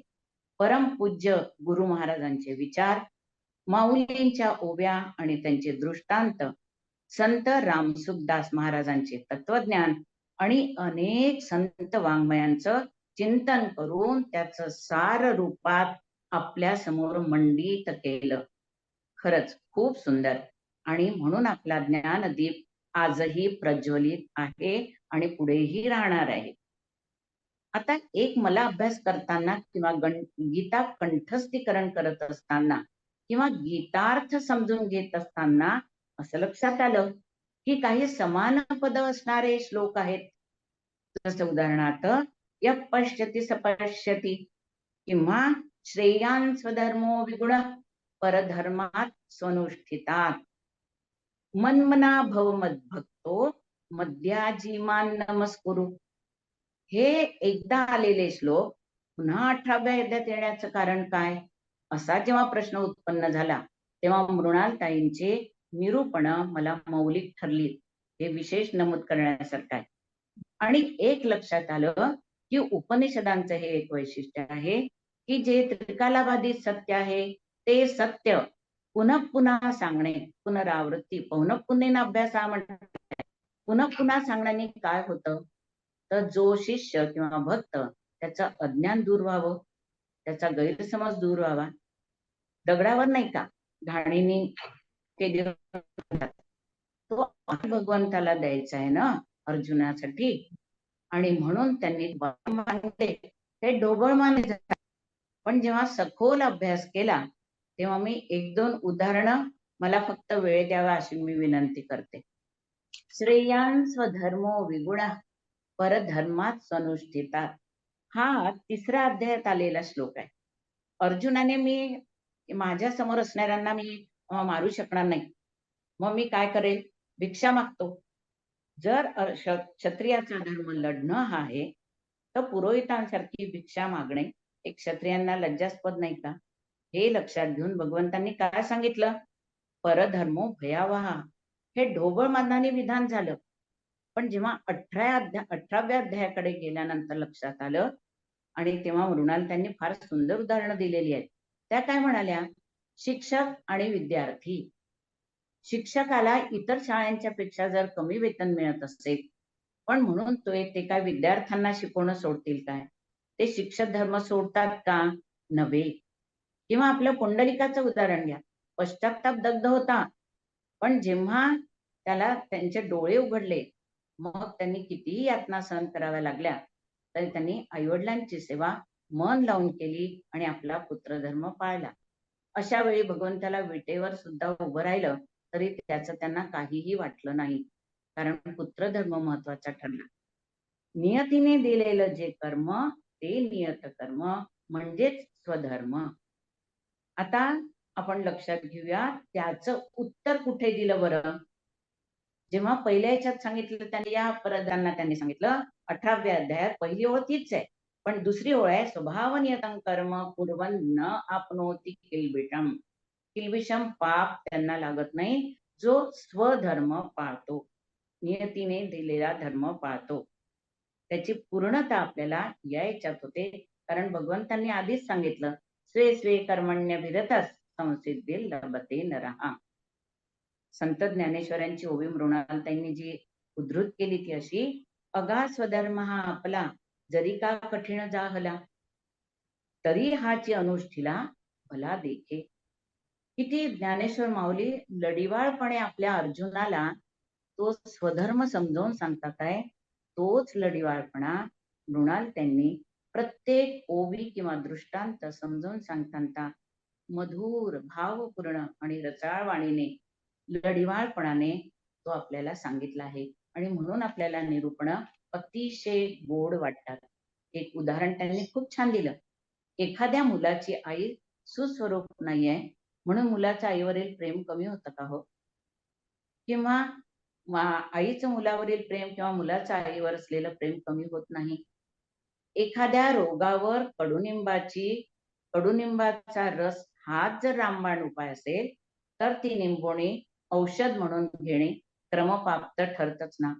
अशी अनेक समर्पक उदाहरणं मृणालताईंनी आपल्याला जागोजागी घेऊन आपला आनंद आणि उत्सुकता वाढवलेली आहे. एक खूप छान म्हणजे मला तर वाटतं त्यांचं निरूपण नाही हो, निरूपणावर हळूच कीर्तनाची देखील झाक दिसते. कशी? त्यांनी मधून मधून ना भजनांचे पद गायलेली आहेत. त्यांचं हे एक विशेष नमूद करण्यासारखं पद म्हणजे विठ्ठल माझा माझा माझा मी विठ्ठलाची. मी आवाज वगैरे माझा बघू नये, पण मला त्यांना भावणारं गीत जे मलाही भावलं त्याचं मला सांगावंसं वाटलं. दुसरं ते अजून ते म्हणतात भज गोविंदम बालमुकुंदम परमानंदम हरे हरे. आणि नुसतीच पद नाही हो, प्रसंगाने उत्स्फूर्तपणे आलेल्या काही कथा सांगितल्या, नामस्मरणाचं महत्व सांगितलं. आणि असा हा जो त्यांचा आध्यात्मिक प्रवास आहे ना, हा आध्यात्मिक प्रवासात त्यांनी आम्हाला दररोज त्यांच्या निरूपणांनी सहभागी करून घेतलं. आणि असा सहभाग त्यांनी आम्हाला पुढेही असाच एखादा विषय घेऊन, उपनिषद घेऊन आध्यात्मिक प्रवास करावा, आम्हालाही सहभागी करावं. आम्ही मंडळाचे सगळे त्या प्रतीक्षेत आहोतच. धन्यवाद धन्यवाद वीणाताई. आपण थोडस वेळेची मर्यादा पाळूया. आणि फक्त कारण आता एकच जे मृणालताईंचा अनुभव सांगणारी गोष्ट आहे की जी काय त्यांना स्मरून आनंद होईल. त्या म्हणतात आहे की मी काम करत असताना ज्या ओवीचं मी स्मरण करून कामाला लागली ती ओवी अशी आहे, या सर्वात्मका ईश्वरा स्वकर्म कुसुमांची वीरा पूजा केली हो अपारा तोषा लागे. आणि याच फुलांच्या ओंजळीने मी भगवान श्रीकृष्णांना आणि ज्ञानेश्वर माऊलींना अर्पण करून मी माझ्या निरूपणाला इथेच विराम देते. मला संधी दिल्याबद्दल कृतज्ञता व्यक्त करते. धन्यवाद. धन्यवाद वीणाताई. आपण खूप छान बोलत होतात. खरं म्हणजे मला अजिबात मध्ये बोलायचं नव्हतं, पण थोडस वेळेची मर्यादा आहे. कारण अनेकांना वंदनाताईंना ऐकायचंय आणि अर्थातच मृणालताईंचं सुद्धा भाषण आपल्याला सगळ्यांना ऐकायचं आहे. त्यानंतर आपण मृणालताईंना इथे आमंत्रित करणार आहोत. मृणालताई विप्रदास ऋषितुल्य परमपूजनीय गोविंददेव गिरी महाराजांच्या शिष्य आहेत. आपण सगळे जाणताच. गुरुजींनी दाखवलेला विचार आणि मार्ग त्याच्यावर स्वतः प्रामाणिकपणे चालत अनेकांना प्रकाशाची वाट दाखवणाऱ्या मृणालताई जे जे आपणासी ठावे ते इतरांशी सांगावे असं म्हणत आपल्या सगळ्यांच्या झालेल्या आहेत. मी त्यांना सन्मानपूर्वक आमंत्रित करते, विनंती करते त्यांनी माझा निरूपण प्रवास कसा आहे हे याबद्दल आपल्याशी बोलावं. आदरणीय मृणालताई.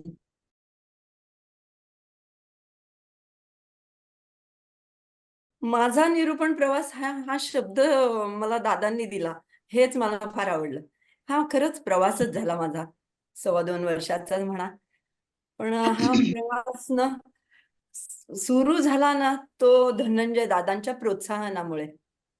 धनंजय दादा असे आहेत ना, की जे जे चांगलं आहे ना, जे जे आपणासी ठावे ते ते सगळ्यांशी सांगावे. शहाणे करून सोडावे सकळ जन. हा जो रामदास समर्थांचं वाक्य ना ते ते जगतात. म्हणजे हे मी म्हणते ना, ते 2021 साली मला वाटते निरूपण म्हणजे माझं निरूपण सुरू होण्यापूर्वीची गोष्ट आहे. जेव्हा हा ज्ञानसाधना हे सुद्धा नाव नव्हतं त्या ग्रुपला. वेगळंच नाव होतं. आणि तेव्हा धनंजय दादा आहेत ना, एम.ए. करत होते संस्कृतमधनं टिळक विद्यापीठाकडनं. आणि तेव्हा त्यांना नीतिशतक असा भर्तृहरींचा एक विषय होता. आणि त्यांना असं वाटलं की हे ना लोकांना समजलं पाहिजे. म्हणून मग त्यांनी ना त्यांच्या ओळखीचे लोक जमा केले ग्रुपमध्ये, नातेवाईक म्हणा असे तसे. आणि तेव्हा मी त्यांची गीता धर्म मंडळाची समीक्षक होते. ते गीताव्रती या परीक्षेला बसलेले होते आणि मी त्यांची समीक्षक होते. तर त्यांनी मला विचारलं, "तुम्हाला ऐकायचं का?" मी म्हटलं, "अरे वाह! घरी बसून ऐकायला मिळतंय, अशी छान पुस्तकं. मला ऐकायला आवडेल" म्हटलं. आणि त्यांनी ते सुरू केलं बरं का. आणि मला खरोखरी यापूर्वी कधी ऐकलेलंच नव्हतं. आणि त्या अनेक जणांनी ऐकलं असेल आणि असा उपक्रम त्यांनी सुरूच केला बरं का.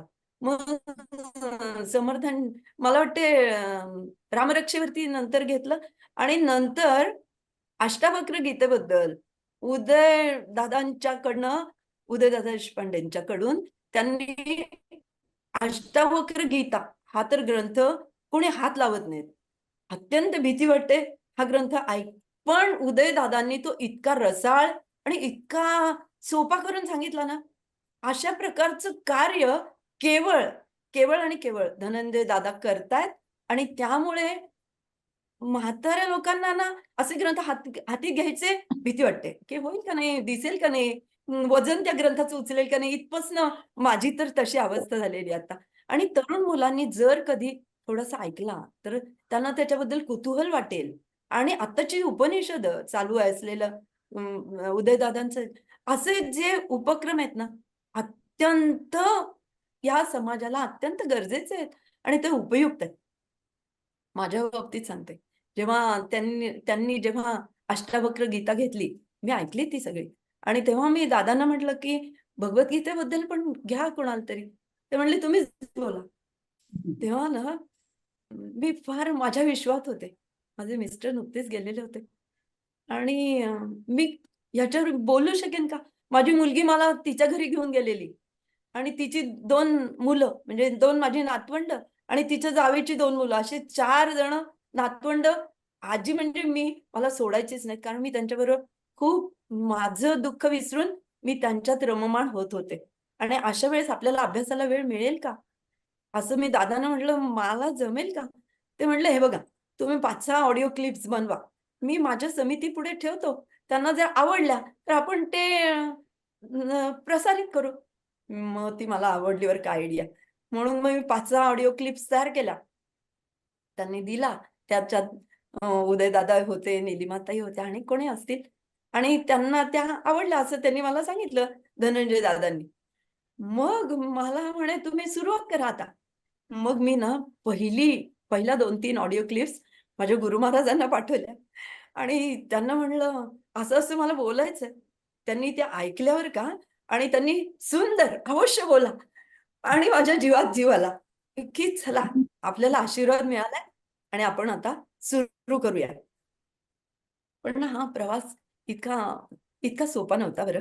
कारण माझी नातवंड आहेत ना, ती मला दिवसभर सोडायची नाही. आणि मग दिवसभर दमल्यानंतर माझी एक अशी होती इच्छा, की ऑडिओ क्लिपचे एकही दिवस आपल्या कारणामुळे चुकता कामा नये.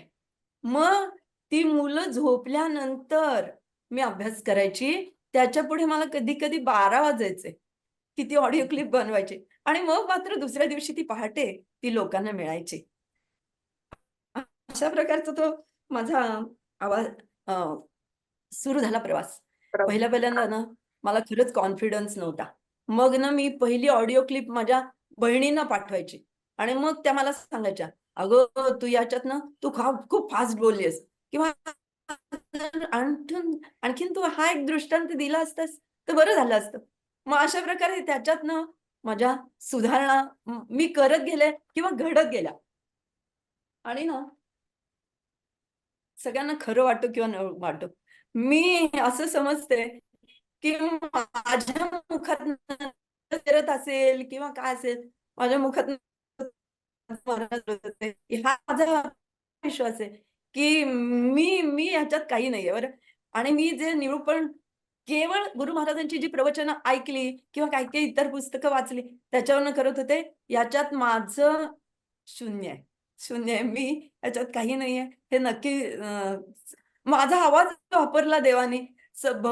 निमित्त मात्र भवसव्य साचिन नाही ना, तसं मी माझी वाचा वापरली गेली. या व्यतिरिक्त काही नाही. असं मी नक्की माझं हे प्रांजळ मत आहे. हे तुम्हाला सांगते. सुरुवातीला माझ्या मुलीकडे होते मी तुम्हाला सांगितलं आणि त्याच्यानंतर अ, अशी गोष्ट घडली, की 17 जूनला मी सांप्रदाय पाठशाळेत जॉइन झाले. तिथे तर अनेक मुलींच्या सहवासात मी होते. त्या मुली झोपल्यानंतर मला माझा अभ्यास करायला मिळायचा, वेळ मिळायचा किंवा त्यांची शाळा सुरू झाल्यानंतर हे माझ्या गुरु महाराजांनी मला दिलेली सेवा असल्यामुळे त्या सेवेत मला रममाण व्हायचं होतं, की तिथे मी माझ्या कामासाठी मी वेळ काढतीये आणि त्या कामावरती दुर्लक्ष करते असं मला होऊन चालणार नव्हतं. आणि त्यामुळे मी आता ज्या संप्रदाय पाठशाळेत आहे ना, तिथे सर्वस्व वाहिलेलं आहे. आता मी माझं काही ठेवणार नाहीये. मी आणि संप्रदाय पाठशाळा असेच 2 म्हणजे ते 2 भाग नाहीयेत, एकच आहे, असं मी समजते. शेवटचं विघ्न 29 डिसेंबरला आलेलं. 1 तास बाथरूममध्ये बेशुद्ध आणि मग त्याच्यानंतर जे झालं ते विघ्न आलं मात्र, की त्याच्यामुळे माझं निरूपण काही दिवस थांबलं किंवा त्याच्या आधी काही आजारपणामुळे माझं विघ्न, त्या विघ्नामुळे ही आपली निरूपण सेवा काही काळ खंडित ठेवावी लागली. पण ते तसंच निरूपण म्हणजे शेवटापर्यंत पोहोचलं हे मला म्हणजे ह्याचं श्रेय आहे ना, केवळ ज्ञानेश्वर माऊली आणि माझे गुरु महाराज यांना मी देते. बाकी माझं त्याच्यात काही नाही.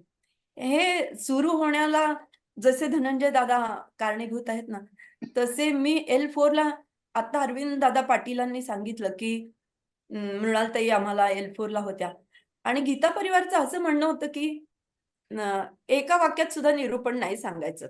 म्हणजे मला असं वाटत होतं, की भगवद्गीता नुसती कंठस्थ करून किंवा नुसते संथा घेऊन नाही, त्याच्यात काय म्हटलंय ते एका वाक्यात सांगावं. असं म्हणून मी तो वर्ग घेत होते आणि त्यांना मी असं सांगायची, की दर रविवारी जे निरूपण होतं, ते ऐका.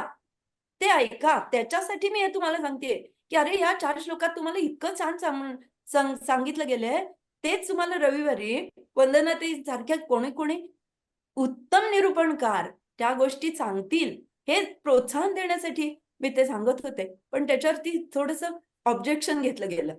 नंतर जेव्हा हा वर्ग सुरू झाला, तेव्हा साविताई बोराडे नावाच्या त्या आज असतील कार्यक्रमाला किंवा माहीत नाही मला, त्या नसतीलही कदाचित. त्या माझी टेक्निकल असिस्टंटचं काम करत होत्या. आणि तेव्हा मी त्यांना सांगितलं, की असं-असं धनंजय दादांनी ना एक असा वर्ग म्हणजे असं एक ऑडिओ क्लिप्सचा एक ग्रुप तयार केलेला आहे.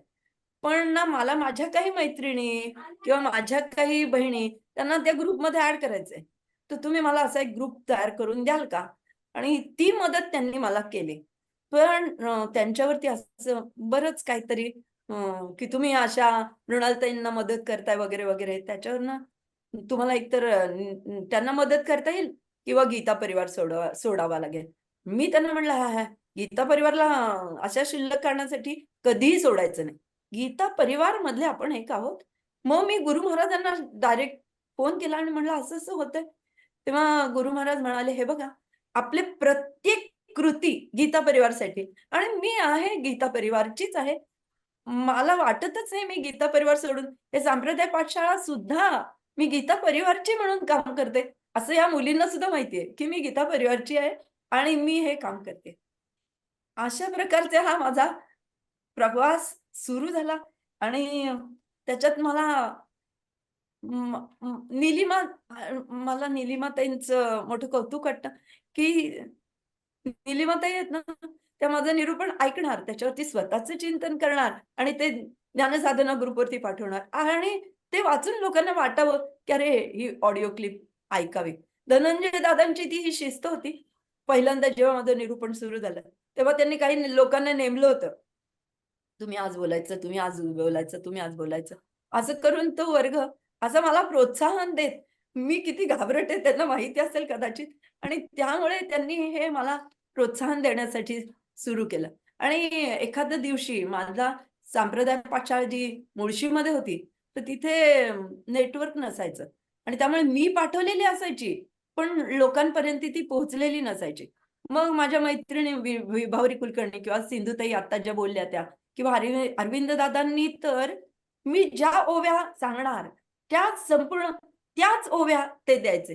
त्याच्या आधी असं व्हायचं, की अजय भोसेकर हे दादा निरूपणाच्या पूर्वी माझ्या ओव्या म्हणजे माऊलींच्या ओव्या जायच्या.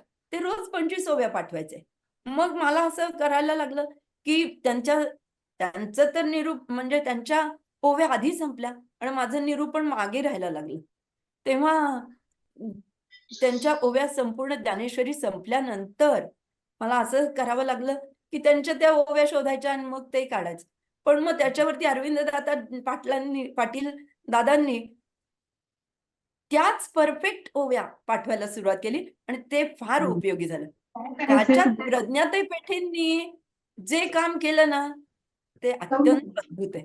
आणि अरविंद दादा पाटील दादांनी तर आणखीन एक वरची कडी केली, की ते पुस्तक रूपाने तयार केलं. अशा प्रकारे जे भगवंताचं कार्य आहे, म्हणजे गीता पढे पढावे जीवन में लावे हे माझ्या गुरु महाराजांचं वाक्य आहे. ते जगण्याचा मी प्रयत्न करतेय आणि मला असं वाटतं, की ते सगळ्यांना सांगावं आणि त्या दृष्टीने ही जी सगळ्यांची साथ मला लाभली, त्याबद्दल मी सगळ्यांची ऋणी आहे. वंदनाताईंचं ऐकायला सगळेजण उत्सुक आहेत. मीही तितकीच उत्सुक आहे.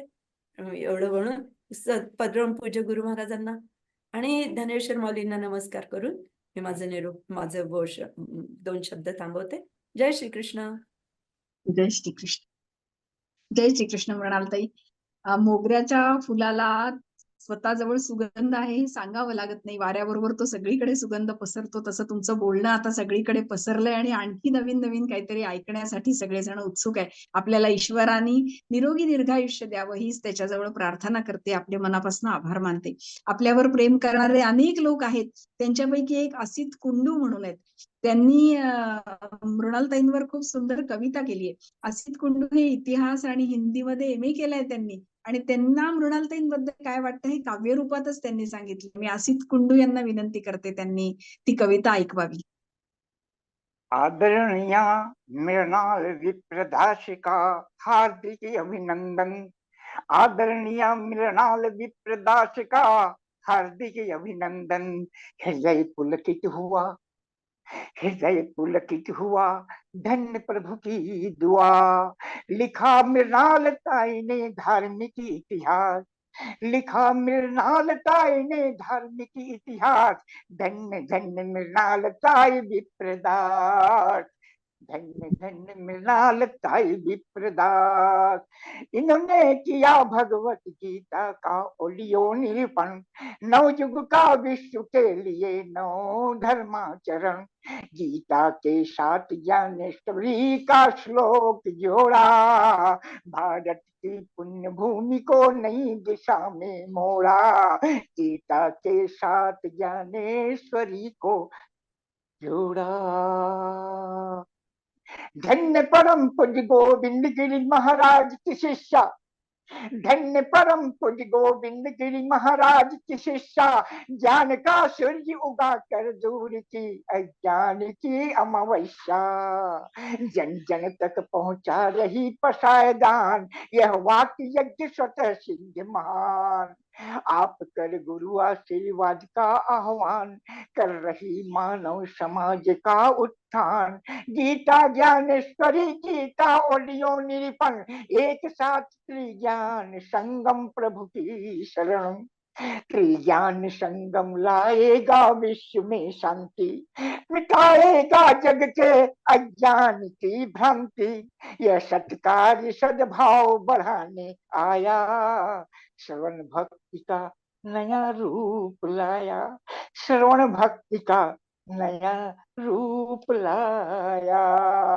धन्य सदगुरु का सफल शिष्यत्व, अरे बढ़ाया मृणाल मित्रदास का मत। मृणाल जी का अभिनंदन, महक रहा आपकी छाती का चंदन। आपके स्वागत में गीता परिवार, अभिनंदन अभिनंदन अभिनंदन। महक रहा आपकी छाती का चंदन। जय श्री कृष्ण। और जिनकी प्रेरणा से यह कविता रची गई, रेखा ताई गीता परिवार को समर्पित यह रचना। जय श्री कृष्ण। जय श्री कृष्ण आसिफ जी, बहुत बढ़िया, बहुत बढ़िया. आपका बहुत बहुत धन्यवाद. आपको प्रणाम. जय आणि श्री यानंतर कृष्ण कार्यक्रमाला भैया, पुढे बहुत बढ़िया. मेरे गुरु महाराज जी की मैं शिष्या हूँ. ये याद सबको दिलाई, इसलिए मैं आपको प्रणाम करती हूँ. जय श्री कृष्ण. मैं तो उनका नाम नहीं लेती, लेकिन आपने उनका नाम देख के सबको बताया कि ये मेरे गुरु महाराज जी है. जय श्री कृष्ण. धन्यवाद. आणि यानंतर ज्यांना ऐकण्यासाठी आपण सगळे उत्सुक आहोत, ते आजच्या प्रमुख अतिथी आदरणीय वंदनाताई वर्णेकर यांना ऐकण्यासाठी सगळेच उत्सुक आहेत, सतत इथे येत आहेत. तर त्यांच्याबद्दल खरं म्हणजे आपल्या सगळ्यांना माहिती आहे, पण तरी सुद्धा त्यांचा परिचय आपल्याला करून द्यावा अशी विनंती मी रजनी मानधनी यांना करते. विनंती करते त्यांनी आदरणीय वंदनाताई वर्णेकर यांचा परिचय आपल्याला करून द्यावा. जय श्री कृष्ण. मी रजनी मानधनी आणि आज मला इथे आजचे प्रमुख अतिथी श्रीमती वंदनाताई वार्णेकर यांचे परिचय देण्याची संधी मिळाली, हे माझे सौभाग्य आहे. सद्गुणों की साधना में ध्येय ज्योति नित जले, संग्राम में जीवन धरा पर विजय रथ ले हम चले. अशाच एका विजय रथाच्या सारथी, एक परम स्नेही, संस्कृतच्या ज्ञानी, गीता विदुषी श्रीमती वंदनाताई श्रीनिवास वार्णेकर आपल्यामध्ये आज उपस्थित आहेत. वंदनाताईंनी VNIT इथून एक पदवीधर असून त्या इलेक्ट्रिकल इंजिनियर आहेत. यांनी महाराष्ट्र राज्य विद्युत मंडळात 30 वर्ष एक्झिक्युटिव्ह इंजिनियर क्लास 1 या पोस्टसाठी सर्व्हिस दिली आणि त्या 30 वर्षानंतर यांनी स्वच्छ निवृत्ती घेतली. यानंतर त्यांनी आपला प्रवास स्वामी गोविंद देव गिरी महाराजांच्या प्रेरणेने त्या गीता आणि ज्ञानेश्वरीच्या पठणात विशेष आवड त्यांना निर्माण झाली. यश म्हणजे कठोर परिश्रम, चिकाटी, शिकणे, अभ्यास, त्याग आणि सर्वात महत्त्वाचे म्हणजे जे तुम्ही करत आहात किंवा शिकत आहात त्यावर प्रेम आहे. तर याच चिकाटीने त्यांनी वयाच्या 50व्या वर्षी संपूर्ण गीता कंठस्थ केली. 2007 पासून त्या गीता परिवारात कार्यकर्ता म्हणून जुळल्या गेल्या आहेत आणि त्या गीता आपल्या स्वतःच्या सखोल अभ्यासासाठी त्यांनी गीता व ज्ञानेश्वरीचे वर्ग नागपूरमध्ये सुरू केले आणि लहान मुलांसाठी साप्ताहिक वर्गही त्या घेतात. वंदनाताई म्हणजे जणू विशेष गुणांचा खजिनाच. याचबरोबर त्या सूत्रसंचालन, मराठी नाट्य अभिनय, संत साहित्यांचा अभ्यास या सर्वांमध्येही त्यांना विशेष आवड आहे. त्या गीता परिवारात कार्यकर्ता म्हणून जोडल्या गेल्या. त्यांच्या बुद्धीत गीता आणि ज्ञानेश्वरी विराजमान असल्यामुळे त्यांच्या कंठातून सदैव गीता व ज्ञानेश्वरी पाझरत असते आणि अशा ह्या बहुमूल्य विदुषीचे आपल्याला आज इथे विचार ऐकायला मिळतील, हे आपले सौभाग्य आहे. धन्यवाद. धन्यवाद रजनीताई. आपण वंदनाताईंना ऐकण्यासाठी सगळे उत्सुक आहोत, त्यामुळे मी आता आदरणीय वंदनाताईंना विनंती करते की आपण आपल्या उद्बोधनाला सुरुवात करावी, आम्हा सगळ्यांना मार्गदर्शन करावं.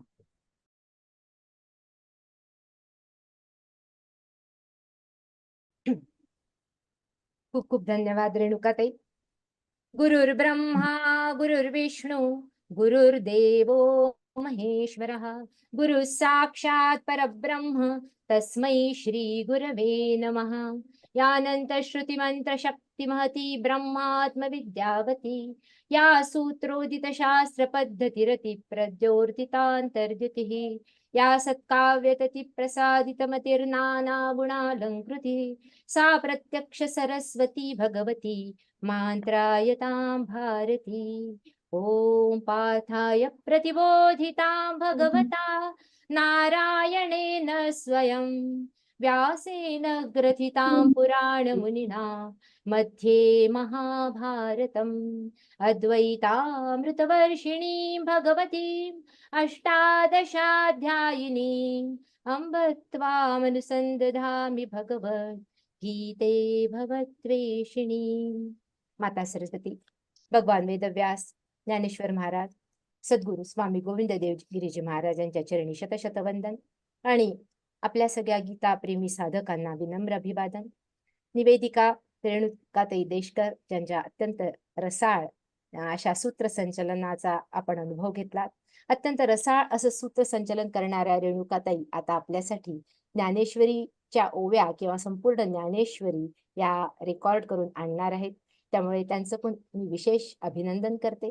त्याचबरोबर मृणालताई ज्यांनी अत्यंत रसाळ असं निरूपण केलं, आपण सगळ्यांच्या आता मुखातून हे ऐकलं आणि किती भाविकतेने प्रत्येकाने ते ऐकलं। अत्यंत अडचणींवर मात करत जीवनामधल्या कठोर किंवा कठीण अशा प्रसंगांना सामोरं जात ज्ञानेश्वर महाराजांवर अढळ श्रद्धा ठेवत गुरु महाराजांच्या कृपा प्रसादाचा आस्वाद घेत त्यांच्या कृपेला पात्र होत त्यांनी हे सुंदर असं निरूपण 2.5 वर्ष सातत्याने केलं। वास्तविकता धनंजय दादा जे या संस्कृत गीता ज्ञान साधनाचे जे संस्थापक आहेत, त्यांनी मला आज इथे मृणालताईंच्या या निरूपण सोहळ्याच्या समापनासाठी बोलवलं।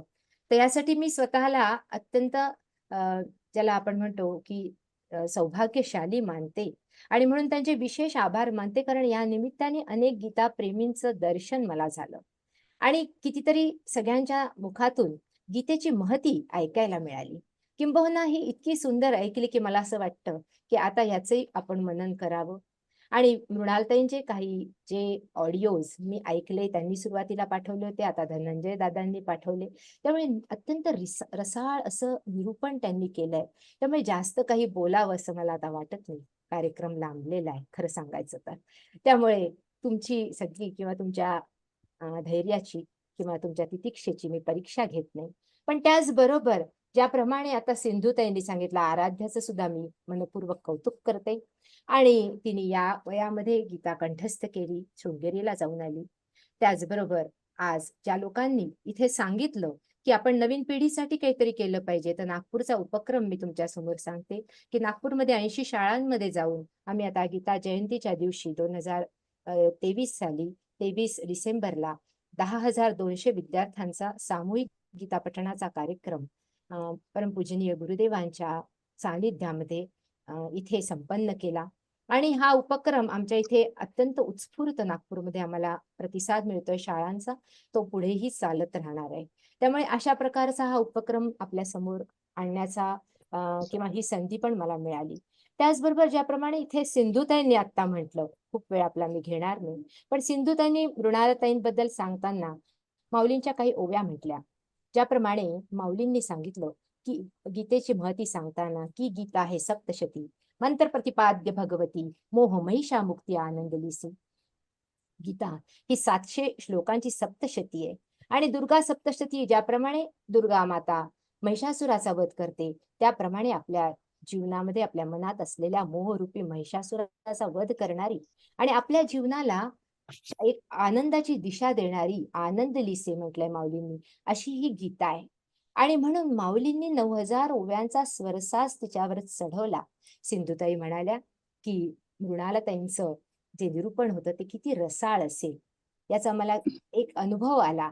त्यांनी जे माऊलींच्या ज्या ओव्या उद्धृत केल्या इथे, त्यामध्ये ते म्हणतात, शारदेची चंद्रकळे माझी अमृतकण कोवळे ते वेचिती मने मवाळे चकोरत लगे पिये परी श्रोता अनुभवा विहे कथा अति हळुवारपण चित्ता आणूनिया। आणि अशा हळुवारपणे एक एक त्यातला ज्याला आपण म्हणतो ज्ञानकण, त्या ज्ञानकणाचा रसास्वादन करत करत ते ज्ञानकण प्रत्येक एका श्लोकाच्या निरूपणाच्या माध्यमातून त्यामध्ये ज्ञानेश्वरीची गुंफण करत करत 2.5 वर्ष मृणालताईंनी सातत्याने ग्रुपवर किंवा समूहावर टाकलं. तुम्ही सगळ्यांनी त्याचा आस्वाद घेतला, रसस्वादन केलं, त्याच्यावर पुन्हा चिंतन केलं. किती सुंदर हा सुंदर प्रवास असेल, किती आनंददायी प्रवास असेल, याची केवळ म्हणजे अनुभूती किंवा याचा केवळ विचार मी करू शकते. मला वेळ मिळाला तर मी जरूर त्यांचे हे निरूपण ऐकीन. पण ज्याप्रमाणे हळुवारपणे त्यांनी ते तुमच्या समोर मांडलं, त्याप्रमाणे आणि ते हळुवारपणे तुम्ही ते ग्रहण केलं, यासाठी तुम्ही सगळेजण अत्यंत अभिनंदनास पात्र आहे.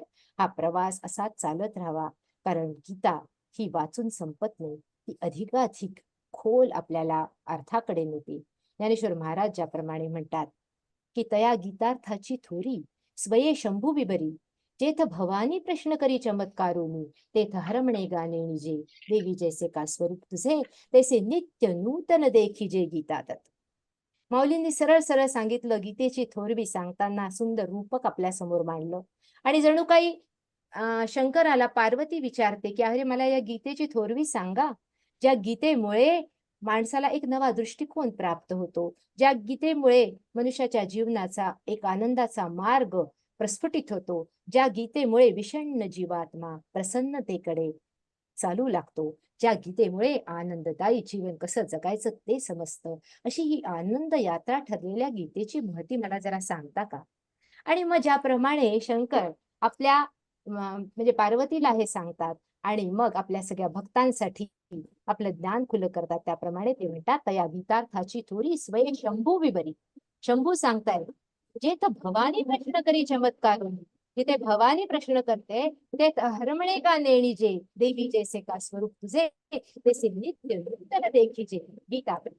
ज्याप्रमाणे ही जगदंबा नित्य नूतन आहे, ऋतूमध्ये प्रत्येक ऋतूमध्ये ती वेगळी भास. आता सुद्धा ग्रीष्म ऋतू झाला आणि त्यानंतर वैशाख वणव्यानंतर मग आता वर्षा ऋतू येईल आणि हिरवी कांती देऊन ही वसुंधरा मग अन्नदानाच्या कार्याला लागेल. मग हेमंत ऋतू येईल, शिशिर ऋतू येईल, त्याच्या आधी ज्याला आपण म्हणतो शरद ऋतू येईल. प्रत्येक ऋतूमध्ये अत्यंत नवनवीन भासणारी ही वसुंधरा, ही जगदंबा, ही प्रकृती जशी नित्य नूतन आहे, शिव म्हणतात, शंकर म्हणतात, तसे गीता तत्व सुद्धा नित्य नूतन आहे. तिच्या अर्थाच्या गाभाऱ्यामध्ये आपण शिरलं पाहिजे, तिच्याशी आपलं एक अनुसंधान निर्माण झालं पाहिजे. माझे परम आदरणीय श्वश्रू जे म्हणतात की अर्जुनाजवळ भगवान होते प्रत्यक्ष सारथी बनून, पण आपल्याजवळ भगवंत कसे आहे तर गीता रूपानी आहे. जयतु गीता वाङ्मयीन कृष्णमूर्ती, असं त्यांचं सुंदर गीत आहे. ही वाङ्मयीन कृष्णमूर्ती आहे आणि ज्या ज्यावेळी आपल्याला आपल्या जीवनामध्ये हतोत्साहिता येईल, ज्या ज्यावेळी विकारांचं प्राबल्य वाढेल आणि ज्या ज्या वेळी आपण आपल्या दुविधांमध्ये काय करावं काय नाही अशा प्रकारच्या एखाद्या कॉन्फ्लिक्ट मध्ये जाऊ, त्यावेळी ही गीता आपल्याला अत्यंत सुंदर पाथेय प्रदान करेल आणि आपल्याला एक आनंदाचा मार्ग प्रस्फुटित करेल आणि अंततोगत्वा त्या अंतिम गंतव्यापर्यंत आपल्याला नेईल, जे गंतव्य मनुष्य म्हणून आपल्याला प्राप्त झालं ते आपल्या स्वरूपाची ओळख. आत्मा जेणे रत्न हस्तगत होय. ज्ञानेश्वर महाराज म्हणतात अरे हातामध्ये आत्मारूपी रत्न येईल, आत्मा जेणे रत्न हस्तगत होय, अशी ही गीता आहे. आणि म्हणून ज्ञानेश्वर महाराज स्वतः सुद्धा म्हणतात, सांगताना ते सांगतात तैसा वाघ विलास विस्तारू गीता अर्थेसी विश्व भरू, आनंदाचे आवारू मांडू जगा, दिसो परतत्व टोळा पाहू सुखाचा सोहळा, रिगो महाबोध काळा माझी विश्व. खूप सुंदर सांगतात. अरे कशासाठी मी या गीतेवर निरूपण करतोय? माझ्या अंतरंगातला हा आनंद आपल्या श्रोत्यांवर त्याची पखरण करण्यासाठी मी गीतेचं माध्यम स्वीकारलंय. म्हणून तैसा वाघ विलास विस्तारू गीतार्थेसी विश्व भरू, संपूर्ण विश्व या गीतेच्या अर्थाने भरून जावं, असं माऊली आपल्या ओवीमधून सांगतात. आणि आज त्याची वाटचाल आपल्याला इथे मृणालताईंच्या रूपाने इथे आपल्याला पाहायला मिळाली. त्यांनी सुंदर असं आपलं मनोगत किंवा त्यांचा जो प्रवास आहे तो सुद्धा सांगितला. आणि अशा पद्धतीने ही गीता, समत्वाकडे नेणारी गीता मी आणखीन काही तुमच्या समोर मांडणार होती, पण मला असं वाटतं की आपण भरपूर काही आता ऐकलेलं आहे, त्यामुळे बोलण्यासारखं काही राहिलं नाही. पण कर्मयोग, ज्ञानयोग, भक्तियोग आणि ध्यानयोग अशा 4 ज्याला मुख्यत्वे करून जे योग मानले जातात. योग म्हणजे जुळणे, भगवंताशी जुळणे. योग म्हणजे त्या परमात्म्याशी एकाकार होणे, आणि हा कर्मातून एकाकार होणे. दुसरं आहे ज्ञानातून एकाकार होणे, भक्तीने भावपूर्ण अंतःकरणातून प्रेम करून एकाकार होणे, किंवा ध्यान योगाने अत्यंत एकाग्रतेने त्याचं चिंतन करत, ध्यान करत एकाग्र होणे. असं जणू काही 4 पाकळ्यांचं हे गीतेचं पुष्प आहे. या पाकळ्या एकमेकांमध्ये गुंफलेल्या आहेत. या पाकळ्या विलग करण्याचा आपण प्रयत्न करू नये, आणि एका योगातून दुसऱ्या योगामध्ये कसा प्रवेश करावा हे माऊलींकडूनच आपण शिकावं. माऊली म्हणतात पहिल्यांदा कर्मयोग आला पाहिजे. कर्माच्या अनुसंधानातून भगवंताशी जुळणं. तरी बाह्य आणि अंतरा आपुलिया सर्व व्यापारा मज व्यापका ते वीरा विषयो करी. बाह्य आणि अंतरंगामध्ये चालणाऱ्या आपल्या व्यापाराला, आपल्या व्यवहाराला भगवंताला अर्पण करत मग हा कर्मयोग साधायचा, त्याला विषय करायचं. आपुला अथवा परावा ठाई उपकारिसी पांडवा, तेने यज्ञ होई बरवा याज्ञिक माझा. आणि अशा तऱ्हेने त्याच्याशी जुळायचं. आपला अथवा कोणी परका असेल त्याला सुद्धा त्याच्यामध्ये सम्मिलित करून घ्यायचं. आणि अशा तऱ्हेने त्या भगवंताशी एकाकार कर्मयोगातून झाल्यावर ज्याप्रमाणे भगवंत म्हणतात की मच्चित्ता मद्गत प्राणा बोधयंत परस्परम कथयंतश्च मां नित्यम तुष्यंती च रमंती च. ज्याप्रमाणे मच्चित्ता मद्गत प्राणा, मला चित्त देऊन, मला आपले प्राण अर्पण करून, बोधयंत परस्परम, एकमेकांना हा बोध देत हा प्रवास करायचा आहे. आणि मग कथयंतश्च माम नित्यम तुष्यंतीच रमंतीच, मग त्यामध्ये रममाण व्हायचंय. तसा प्रवास आपण सगळ्यांनी इथे केलेला आहे. आणि मग त्याच्यासाठी भगवंतांनी सांगितलं. त्यामुळे आता ही ज्ञानाची ज्योत भगवंतच प्रत्येकाच्या अंतःकरणात लावतील. कारण भगवंतांनी हे अभिवचन दिलं की असे जे मला चित्त देणारे असतात ना अर्जुना, त्यांच्यासाठी भगवंत म्हणतात तेषामेव अनुकंपार्थ महम ज्ञान जंतमहा नाशयाम्यात्मभावस्थो ज्ञानदीपेन भास्वता. अरे अर्जुना, त्यांच्या अंतःकरणामध्ये हा ज्ञानाचा दीपक मी लावतो. आणि असा हा ज्ञानाचा प्रवास, असा हा कर्मयोगाचा प्रवास, असा हा भक्ती योगाचा प्रवास प्रत्येकाच्या जीवनामध्ये अधिकाधिक प्रस्फुटित व्हावा. ज्ञानेश्वर महाराजांनी ज्याच्यासाठी सांगितलं तेवढ्या केवळ 3 ओव्या सांगून मी थांबते. ज्ञानेश्वर महाराज म्हणतात कसा हा कर्मयोग, कारण योग म्हणजे जुळणे. अरे कुठलंही कर्म करायचं तर त्याच्यासाठी आपल्याला त्या कर्माबरोबर योग साधावा लागतो. साधा स्वयंपाक जरी करायचा तरी देखील एक योग असतो. एक नर्तिका नृत्य करत असते त्यावेळी ती आपल्या नृत्याशी योग करते. एखादी रेणुकाताईंसारखी संचलन करणारी असते, ती आपल्या त्या सूत्रसंचलनाशी योग करत असते. कोणी आपलं भाषण देत असतो त्याच्याशी योग करत असतो. कोणी सैनिक सीमेवर रक्षण करत असतो, त्याच्या कर्माशी योग होतो. हा कर्माचा योग. पण गीतेला या योगाचा परमयोग अभिप्रेत आहे. आपण आपलं कर्म कुशलतेने करत असताना, त्या कर्माशी एकाकार होत असताना एक अनुसंधान भगवंताशी ठेवायचं आणि ह्या योगाचा परमयोग त्याच्याशी साधायचा, हे गीता आपल्याला शिकवते. मग तो सायंटिस्ट असो किंवा तो एखादा खेळाडू असो, त्यांनी आपल्या त्या ध्येयाशी, आपल्या त्या इन्व्हेन्शनशी योग साधावा. आणि मग ते इन्व्हेन्शन त्या परमात्म्यासाठी आहे असा हा परमयोग त्यांनी साधावा. हे गीतेला अभिप्रेत आहे. आणि म्हणून माऊली सांगतात की हे कसे एकमेकांमध्ये गुंफलेत. माऊली म्हणतात की स्वकर्माच्या चौखाळी मज पूजा करून भली, तेने प्रसादे आकळी ज्ञाननिष्ठेते. स्वतःच्या कर्माच्या चौकटीत राहून त्या कर्म कुसुमांनी माझी पूजा करत मग ते ज्ञान उदित होईल. तेने प्रसादे आकळी ज्ञाननिष्ठेचे. ही ज्ञाननिष्ठा जेथ हात वसे, तेथ भक्ती माझी उल्हासे, ती या भजने समरसे अभिन्ना होय. मग ते म्हणतात की मग ही ज्ञाननिष्ठा आली की त्या भगवंताचं ज्ञान व्हायला लागतं आणि तो त्या अंतःकरणामध्ये स्थिरावायला लागतो. त्याच्यासाठी अत्यंत निष्काम असं प्रेम उदित व्हायला लागतं. आणि हा प्रेमाचा प्रवाह भगवंताकडे आणि भगवंताच्याकडून आपल्याकडे सुरू होतो आणि महाभक्ती रसाचा उल्हास निर्माण होतो.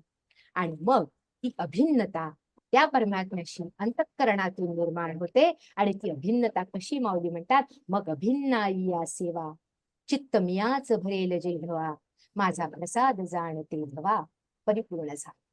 हा प्रवास तेव्हा पूर्ण होईल जेव्हा हे चित्त त्याच्याशी अभिन्न होईल. अभिन्नाई या सेवा चित्त मियाच भरेल जे धवा. मन बुद्धी चित्त आणि अहंकार यातलं हे चित्त जे आहे ते परमात्म्याने भरून जाईल त्याच्या आठवणीने, त्याच्या स्मरणाने. आणि तो अविकारी आपल्या अंतःकरणात आला की विकार कसे हळूहळू निघून जातील. इति वदती तुलसीदास शंकर शेष मुनी मनरंजनम मम हृदय कंज निवास कुरु कामादि खलतल दंजनम. मग आपल्याला जाणवेल की त्या अविकारी परमात्म्याला आपल्या अंतःकरणात कशाला बोलवायचं. तो अविकारी आहे आणि माझ्या मनामध्ये विकार आहे. मम हृदय कंज निवास कुरु कामादि खलतल दंजनम. असा हा अभिन्न होण्याचा प्रवास, अंतःकरणामध्ये प्रसन्नता निर्माण करण्याचा प्रवास, अभिन्नाई या सेवा चित्त मियाच भरेल जे धवा. माझा प्रसाद जाणते धवा परिपूर्ण झाला. हा परिपूर्ण प्रसाद, ही अंतःकरणाची परिपूर्ण शांती, प्रसन्नता आपल्या सगळ्यांच्या जीवनामध्ये अंतःकरणात येऊ. एवढंच माऊलींच्या चरणी, गुरुदेवांच्या चरणी मी इथे प्रार्थनापूर्वक मागते. आणि पुन्हा एकदा तुम्हा सगळ्यांचं मनपूर्वक अभिनंदन करते. मृणालताईंचं अभिनंदन करते आणि रेणुकाताई यांचं सुद्धा अभिनंदन करते. धनंजय दादा यांचे आभार मानते आणि थांबते. जय श्रीकृष्ण. वंदनाताई, तुमचं बोलणं असं सुंदर होतं ना, ऐकत राहावं, संपूच नाही. खरोखरी गोड, खूप छान. जय श्रीकृष्ण. खूप छान. संपू नये असं वाटत होतं आणि मला अगदी राहवत नाहीये म्हणून 4 ओळी म्हणते. खरं म्हणजे वेळ नाहीये, पण तरी सुद्धा वंदनाताईंचं बोलणं ऐकल्यानंतर मला आता असं वाटतंय म्हणून बोलतेय. आमच्या नागपूरमधले एक बोबडे नावाचे कवी होते, पूर्वी होऊन गेले. त्यांनी असं म्हटलंय की सागर पोहत बाहुबळाने नाव तयास मिळो न मिळो रे. स्वयेच जो तेजो निधी तरणी तव गृही दीप जळो न जळो रे. जो करी कर्म आहे तू निरंतर वेद तयास कळो न कळो रे. आणि शेवटी बोबडे म्हणतात, ओळख पटली जास स्वतःची देव तयास कळो न कळो. अगदी खरंय की स्वतःची ओळख करून देण्याचं काम भगवद्गीता आपल्याला करते आणि ही ओळख आपल्याला पटवून देण्याचं काम या समूहाच्या निमित्तानं आदरणीय मृणालताईंनी आपल्याला करून दिलं. आणि आता त्याच्यावरचं जे वंदनाताईंचं भाष्य आहे ते सुद्धा आपल्याला खूप आनंद देणारं आणि चिंतन करायला लावणार आहे. त्या दोघींचे सुद्धा मनापासून आभार. आणि वंदनाताई प्रज्ञा भारतींच्या स्नुषा आहेत. माहेरून मिळालेला सुंदर असा संस्कारांचा वारसा प्रज्ञा भारतींच्या अंगणामध्ये रोवून प्रज्ञा भारतींकडे असलेल्या संस्कारांना परिपक्व करत लोकांना खूप काही देण्याचं काम हे सगळे वर्णेकर परिवार करतायत. त्यामुळे वर्णेकर परिवाराचं सुद्धा मनापासून अभिनंदन आणि त्यांचे मनापासून आभार. आणि पुन्हा एकदा असित कुंडू यांच्याकडे आपण जाणार आहोत, कारण त्यांनी जशी मृणालताईंवर एक सुंदर कविता केली तशी वंदनाताईंवर पण केलेली आहे. त्यांनी ती कविता वाचून दाखवावी अशी विनंती आणि त्यानंतर या कार्यक्रमाचं समापन होईल. जिनकी उपस्थिति से गीता ज्ञान मंच सजता है, जिनकी प्रस्तुति से विजय शंख बजता है, आदरणीय वंदना श्री निवास वर्णेकर का हार्दिक अभिनंदन। गीता ज्ञानी और ज्ञानेश्वरी ने साधना की गहराई में गोता लगाती, गीता ज्ञान और ज्ञानेश्वरी के द्वारा सोए जनमानस को जगाती, साधना की गहराई में गोता लगाती। जिन्हें स्वामी गोविंद देव गिरि जी महाराज का अनुग्रह मिला, मानवता के ज्ञान सरोवर में सुगंधमय ज्ञान सरोज खिला। गुणवती ज्ञानवती बुद्धिमती, गुणवती ज्ञानवती बुद्धिमती सफलता पूर्वक मन संचालन करती, मराठी नाट्य मंचिके में अभिनय करके दर्शकों को सहज ही अनुप्रेरित करती। महाराष्ट्र राज्य विद्युत मंडल में एग्जीक्यूटिव इंजीनियर क्लास 1 की नौकरी करके जन सेवा समाज सेवा ज्ञान जज्ञात जग को अचंभित किया, सेवा निवृत्ति का फार्म भर के उम्र के 85वीं वसंत में गीतावर्ती बनी। गीता ज्ञानेश्वरी के प्रचारकों में झुनकी पकती और गीता महायज्ञ के प्रशिक्षक गीता प्रचार में जुटी बालकों के लिए समय देती ताकि वे करें तरक्की। गीता ज्ञानेश्वरी के प्रचारकों में धुन की पक्की संत साहित्य का अध्ययन कर अपनाती संत स्वभाव स्वयं देखो और तय करो इनके गीता विवेचन का प्रभाव। वंदना जी का अभिनंदन, महक रहा आपकी ख्याति का चंदन, आपके स्वागत में गीता परिवार अभिनंदन अभिनंदन अभिनंदन। आज हम जब सुन रहे थे इनका प्रवचन तो ऐसा लग रहा है कि हम सुनते रहे, हमें और कहने का मन नहीं हो रहा था, क्योंकि हमारे पास में दो कान है, सुनने को ज्यादा अच्छा लगता है, एक मुंह है, हमें और कहने के अब काबिल नहीं रहे। फिर भी आज का यह प्रोग्राम कैसा लगा ये मैं दो शब्दों में रखना चाह रहा हूँ। धनंजय दादा और रेखा ताई का आभार प्रकट करते हुए और समस्त गीता परिवार का आभार प्रकट करते हुए दो शब्द।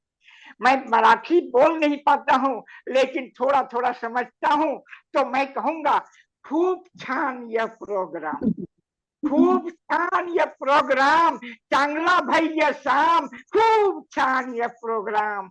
आराध्या जैसा कोहिनूर दुनिया याद रखेगी जरूर। अरे रेणुका वंदना वंदना मृणाल संजीवी नीलिमा, आराध्या अर्चना भाग्यश्री की नहीं सीमा, प्रज्ञा नितिन अरविंद की प्रस्तुति, अनघा वीणा सारे प्रवीण प्रवीणा। इस गीतावृत्ति खूब छान सभी मिलकर हीरो की खान, खूब छान। जय श्री कृष्ण, जय श्री कृष्ण, जय श्री कृष्ण। जय श्री कृष्ण असित भाई, आणि तुमच्या कविता पण खूप छान.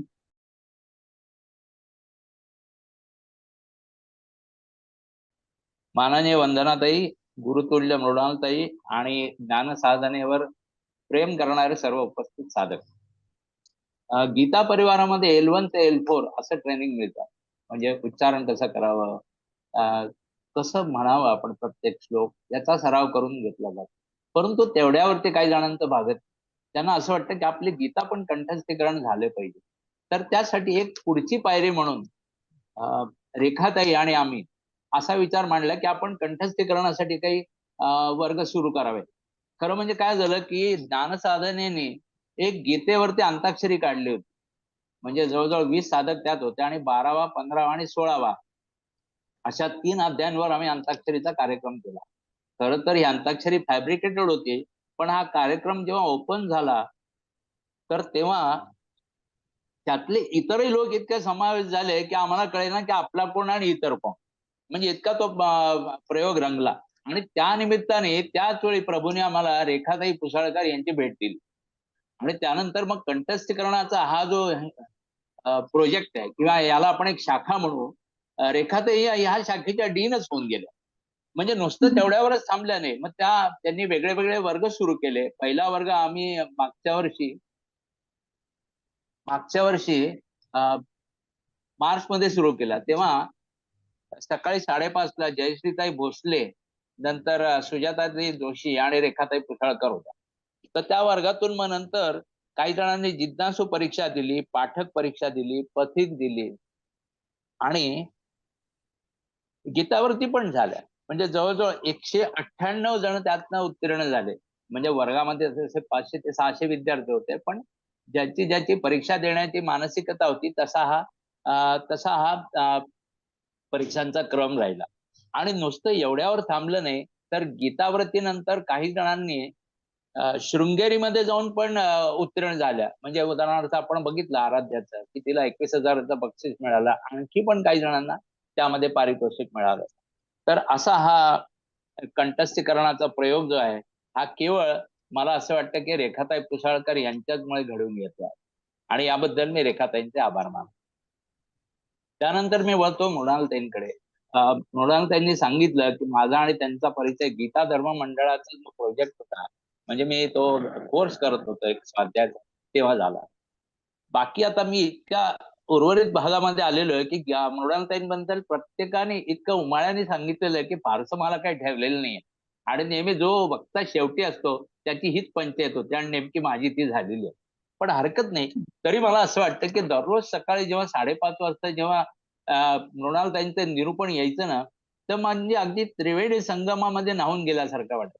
त्रिवेणी म्हणजे मृणालताईंच्या वाणीतून बाहेर पडणारी सरस्वती नंतर गीता मैया आणि तिसरी ज्ञानेश्वरी. म्हणजे दररोज ते त्रिवेणी संगमामध्ये स्नान केल्यासारखं वाटतं. आणि त्यांची एकच गोष्ट मला सांगायची वाटते, की आपलं हे निरूपण हे दररोज न चुकता बाहेर गेलं पाहिजे. म्हणजे त्या जेव्हा चारीधाम यात्रेला जाणार होत्या, जवळजवळ 20 ते 21 दिवसांची यात्रा होती आणि हिमालयाकडे वगैरे नेटवर्क तर नसतात. म्हणजे शहरामध्ये सुद्धा कधी प्रॉब्लेम येतो, तर हिमालयात ते येईलच. म्हणून त्यांनी काय केलं, की 25 दिवसाचं रेकॉर्डिंग करून ठेवलं होतं. आणि ते रेकॉर्डिंग त्यांनी मला दिलं आणि सांगितलं, की तुम्ही प्रत्येक तारीख वाईज हे पाठवा. आणि अशा रीतीने न चुकता आपल्या श्रोत्यांच्या ऐकण्यामध्ये कुठलाही खंड पडू नये इतकी काळजी त्यांनी घेतली. कुठलेही येवो, तब्येत बरी नसो, कुठल्याही अडचणी येवो, पण त्यांनी कधी खंड पडू दिला नाही. याबद्दल मला खूप कौतुक वाटतं मृणालताईंचं. मी त्यांना दीर्घायुष्यासाठी परमेश्वराकडे प्रार्थना करतो. आणि आता भगवंताने कबूल केलंय बघा 9व्या आणि 15व्या अध्यायामध्ये, की गीता हे गुह्यतम इति गुह्यतमं शास्त्र. परंतु मृणालताईंनी हे इतकं सोपं करून सांगितलं, म्हणजे वेळप्रसंगी दर्शनाचे दाखले दिले, वेगळी भजनं म्हणून दाखवली, गुरु महाराजांच्या प्रवचनामधले काही दाखले दिले. इतकं सगळं झाल्यामुळे हे गीतेचं जे ज्ञान आहे हे त्यांनी अगदी सोपं करून सांगितलं. आणि याहून म्हणजे ज्या मुग्धा भगिनी आहेत आणि अनघाताई आहेत, या दोघींनी त्यांना मदत केली. एकीने गाणं म्हटले प्रत्येक अध्यायाचं आणि दुसऱ्या यांनी प्रत्येक अध्यायानंतर त्याचा सारांश सांगितला. तर त्यामुळे हे गीतेचं ज्ञान अगदी सोपं झालं. आणि ह्याबरोबरच अरविंद दादांनी हे ऑडिओ सगळ्या संकलित केलेलं आहे. त्यामुळे ह्या क्लिप्स आपल्याला पुन्हा पुन्हा ऐकता येतील, कारण एकदा ऐकून भागण्यासारखं नाहीये. आज आपल्याला ज्या निवेदिकाला आणि सूत्रसंचालिका मिळालेल्या आहेत, तुम्हाला माहिती नसेल की नागपूरमध्ये कोणताही कार्यक्रम असला, उदाहरणार्थ नितीन गडकरी यांचा किंवा देवेंद्र फडणवीस यांचा किंवा गोविंदगिरी महाराजांचा जर कार्यक्रम असेल, तर त्या कार्यक्रमासाठी सूत्रसंचालिका फक्त एकच असतात आणि त्या म्हणजे रेणुकाताई असतात. इतक्या प्रख्यात सूत्रसंचालिका आज आपल्या या कार्यक्रमाला लाभलेल्या आहेत. त्याबद्दल मला खूप आनंद वाटतो. आणि त्यांनी आपल्या या छोट्याशा संस्थेसाठी होकार दिला, यातच सगळं आलं. मागे 2 वर्षापूर्वी गडकरी यांनी खासदार सांस्कृतिक मंचातर्फे एक गीता पठणाचा कार्यक्रम केला होता. जवळजवळ 3000 पेक्षा जास्त महिला त्या कार्यक्रमास उपस्थित होत्या. ह्या एवढ्या मोठ्या कार्यक्रमाचं सूत्रसंचालन सुद्धा रेणुकाताईंनी केलं होतं. आणि आता वंदनाताईंनी सांगितलं की ज्ञानेश्वरीचा एक प्रकल्प येऊ घातला आहे. तर रेणुकाताई, आम्हा सर्वांतर्फे या प्रकल्पासाठी शुभेच्छा.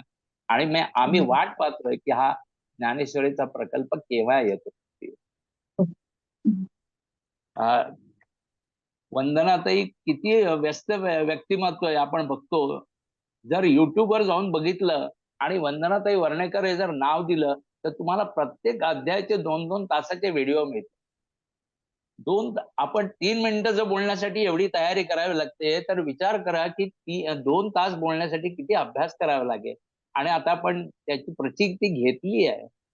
तर गीता आणि ज्ञानेश्वरी यांच्या गाढ अभ्यासिका ह्या वंदनाताई आपल्याला आज या कार्यक्रमासाठी प्रमुख पाहुण्या म्हणून मिळाल्यात.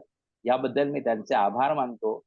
आणि आता हा संस्कृत साधनेचा पुढचा प्रवास असाच चालू राहील अशी मी आशा करतो आणि इथे थांबतो. धन्यवाद. धन्यवाद. कृतज्ञता आपण व्यक्त केलीत सगळ्यांची, त्याबद्दल आपले आभार मनापासून. आणि आता या आजच्या कार्यक्रमाचं समापन आपण करतोय. त्रिशा मानधनी शांती मंत्र आपल्या समोर सादर करतील. आपण सगळ्यांनी शांती मंत्र म्हणावा आणि ज्ञानसाधना समूहामध्ये असंच कायम राहावं आणि नवनवीन प्रकल्प आपल्या समोर यावेत अशी इच्छा करून मी सुद्धा इथेच थांबते. शांती मंत्राने कार्यक्रम संपेल. त्रिशा मानधनी. ॐ सर्वे भवन्तु सुखिनः, सर्वे सन्तु निरामया, सर्वे भद्राणि पश्यन्तु, मा कश्चित् दुःखभाग् भवेत्. ॐ शान्ति शान्ति शान्तिः. जय श्री कृष्ण. जय श्री कृष्ण. सगळ्यांना नमस्कार.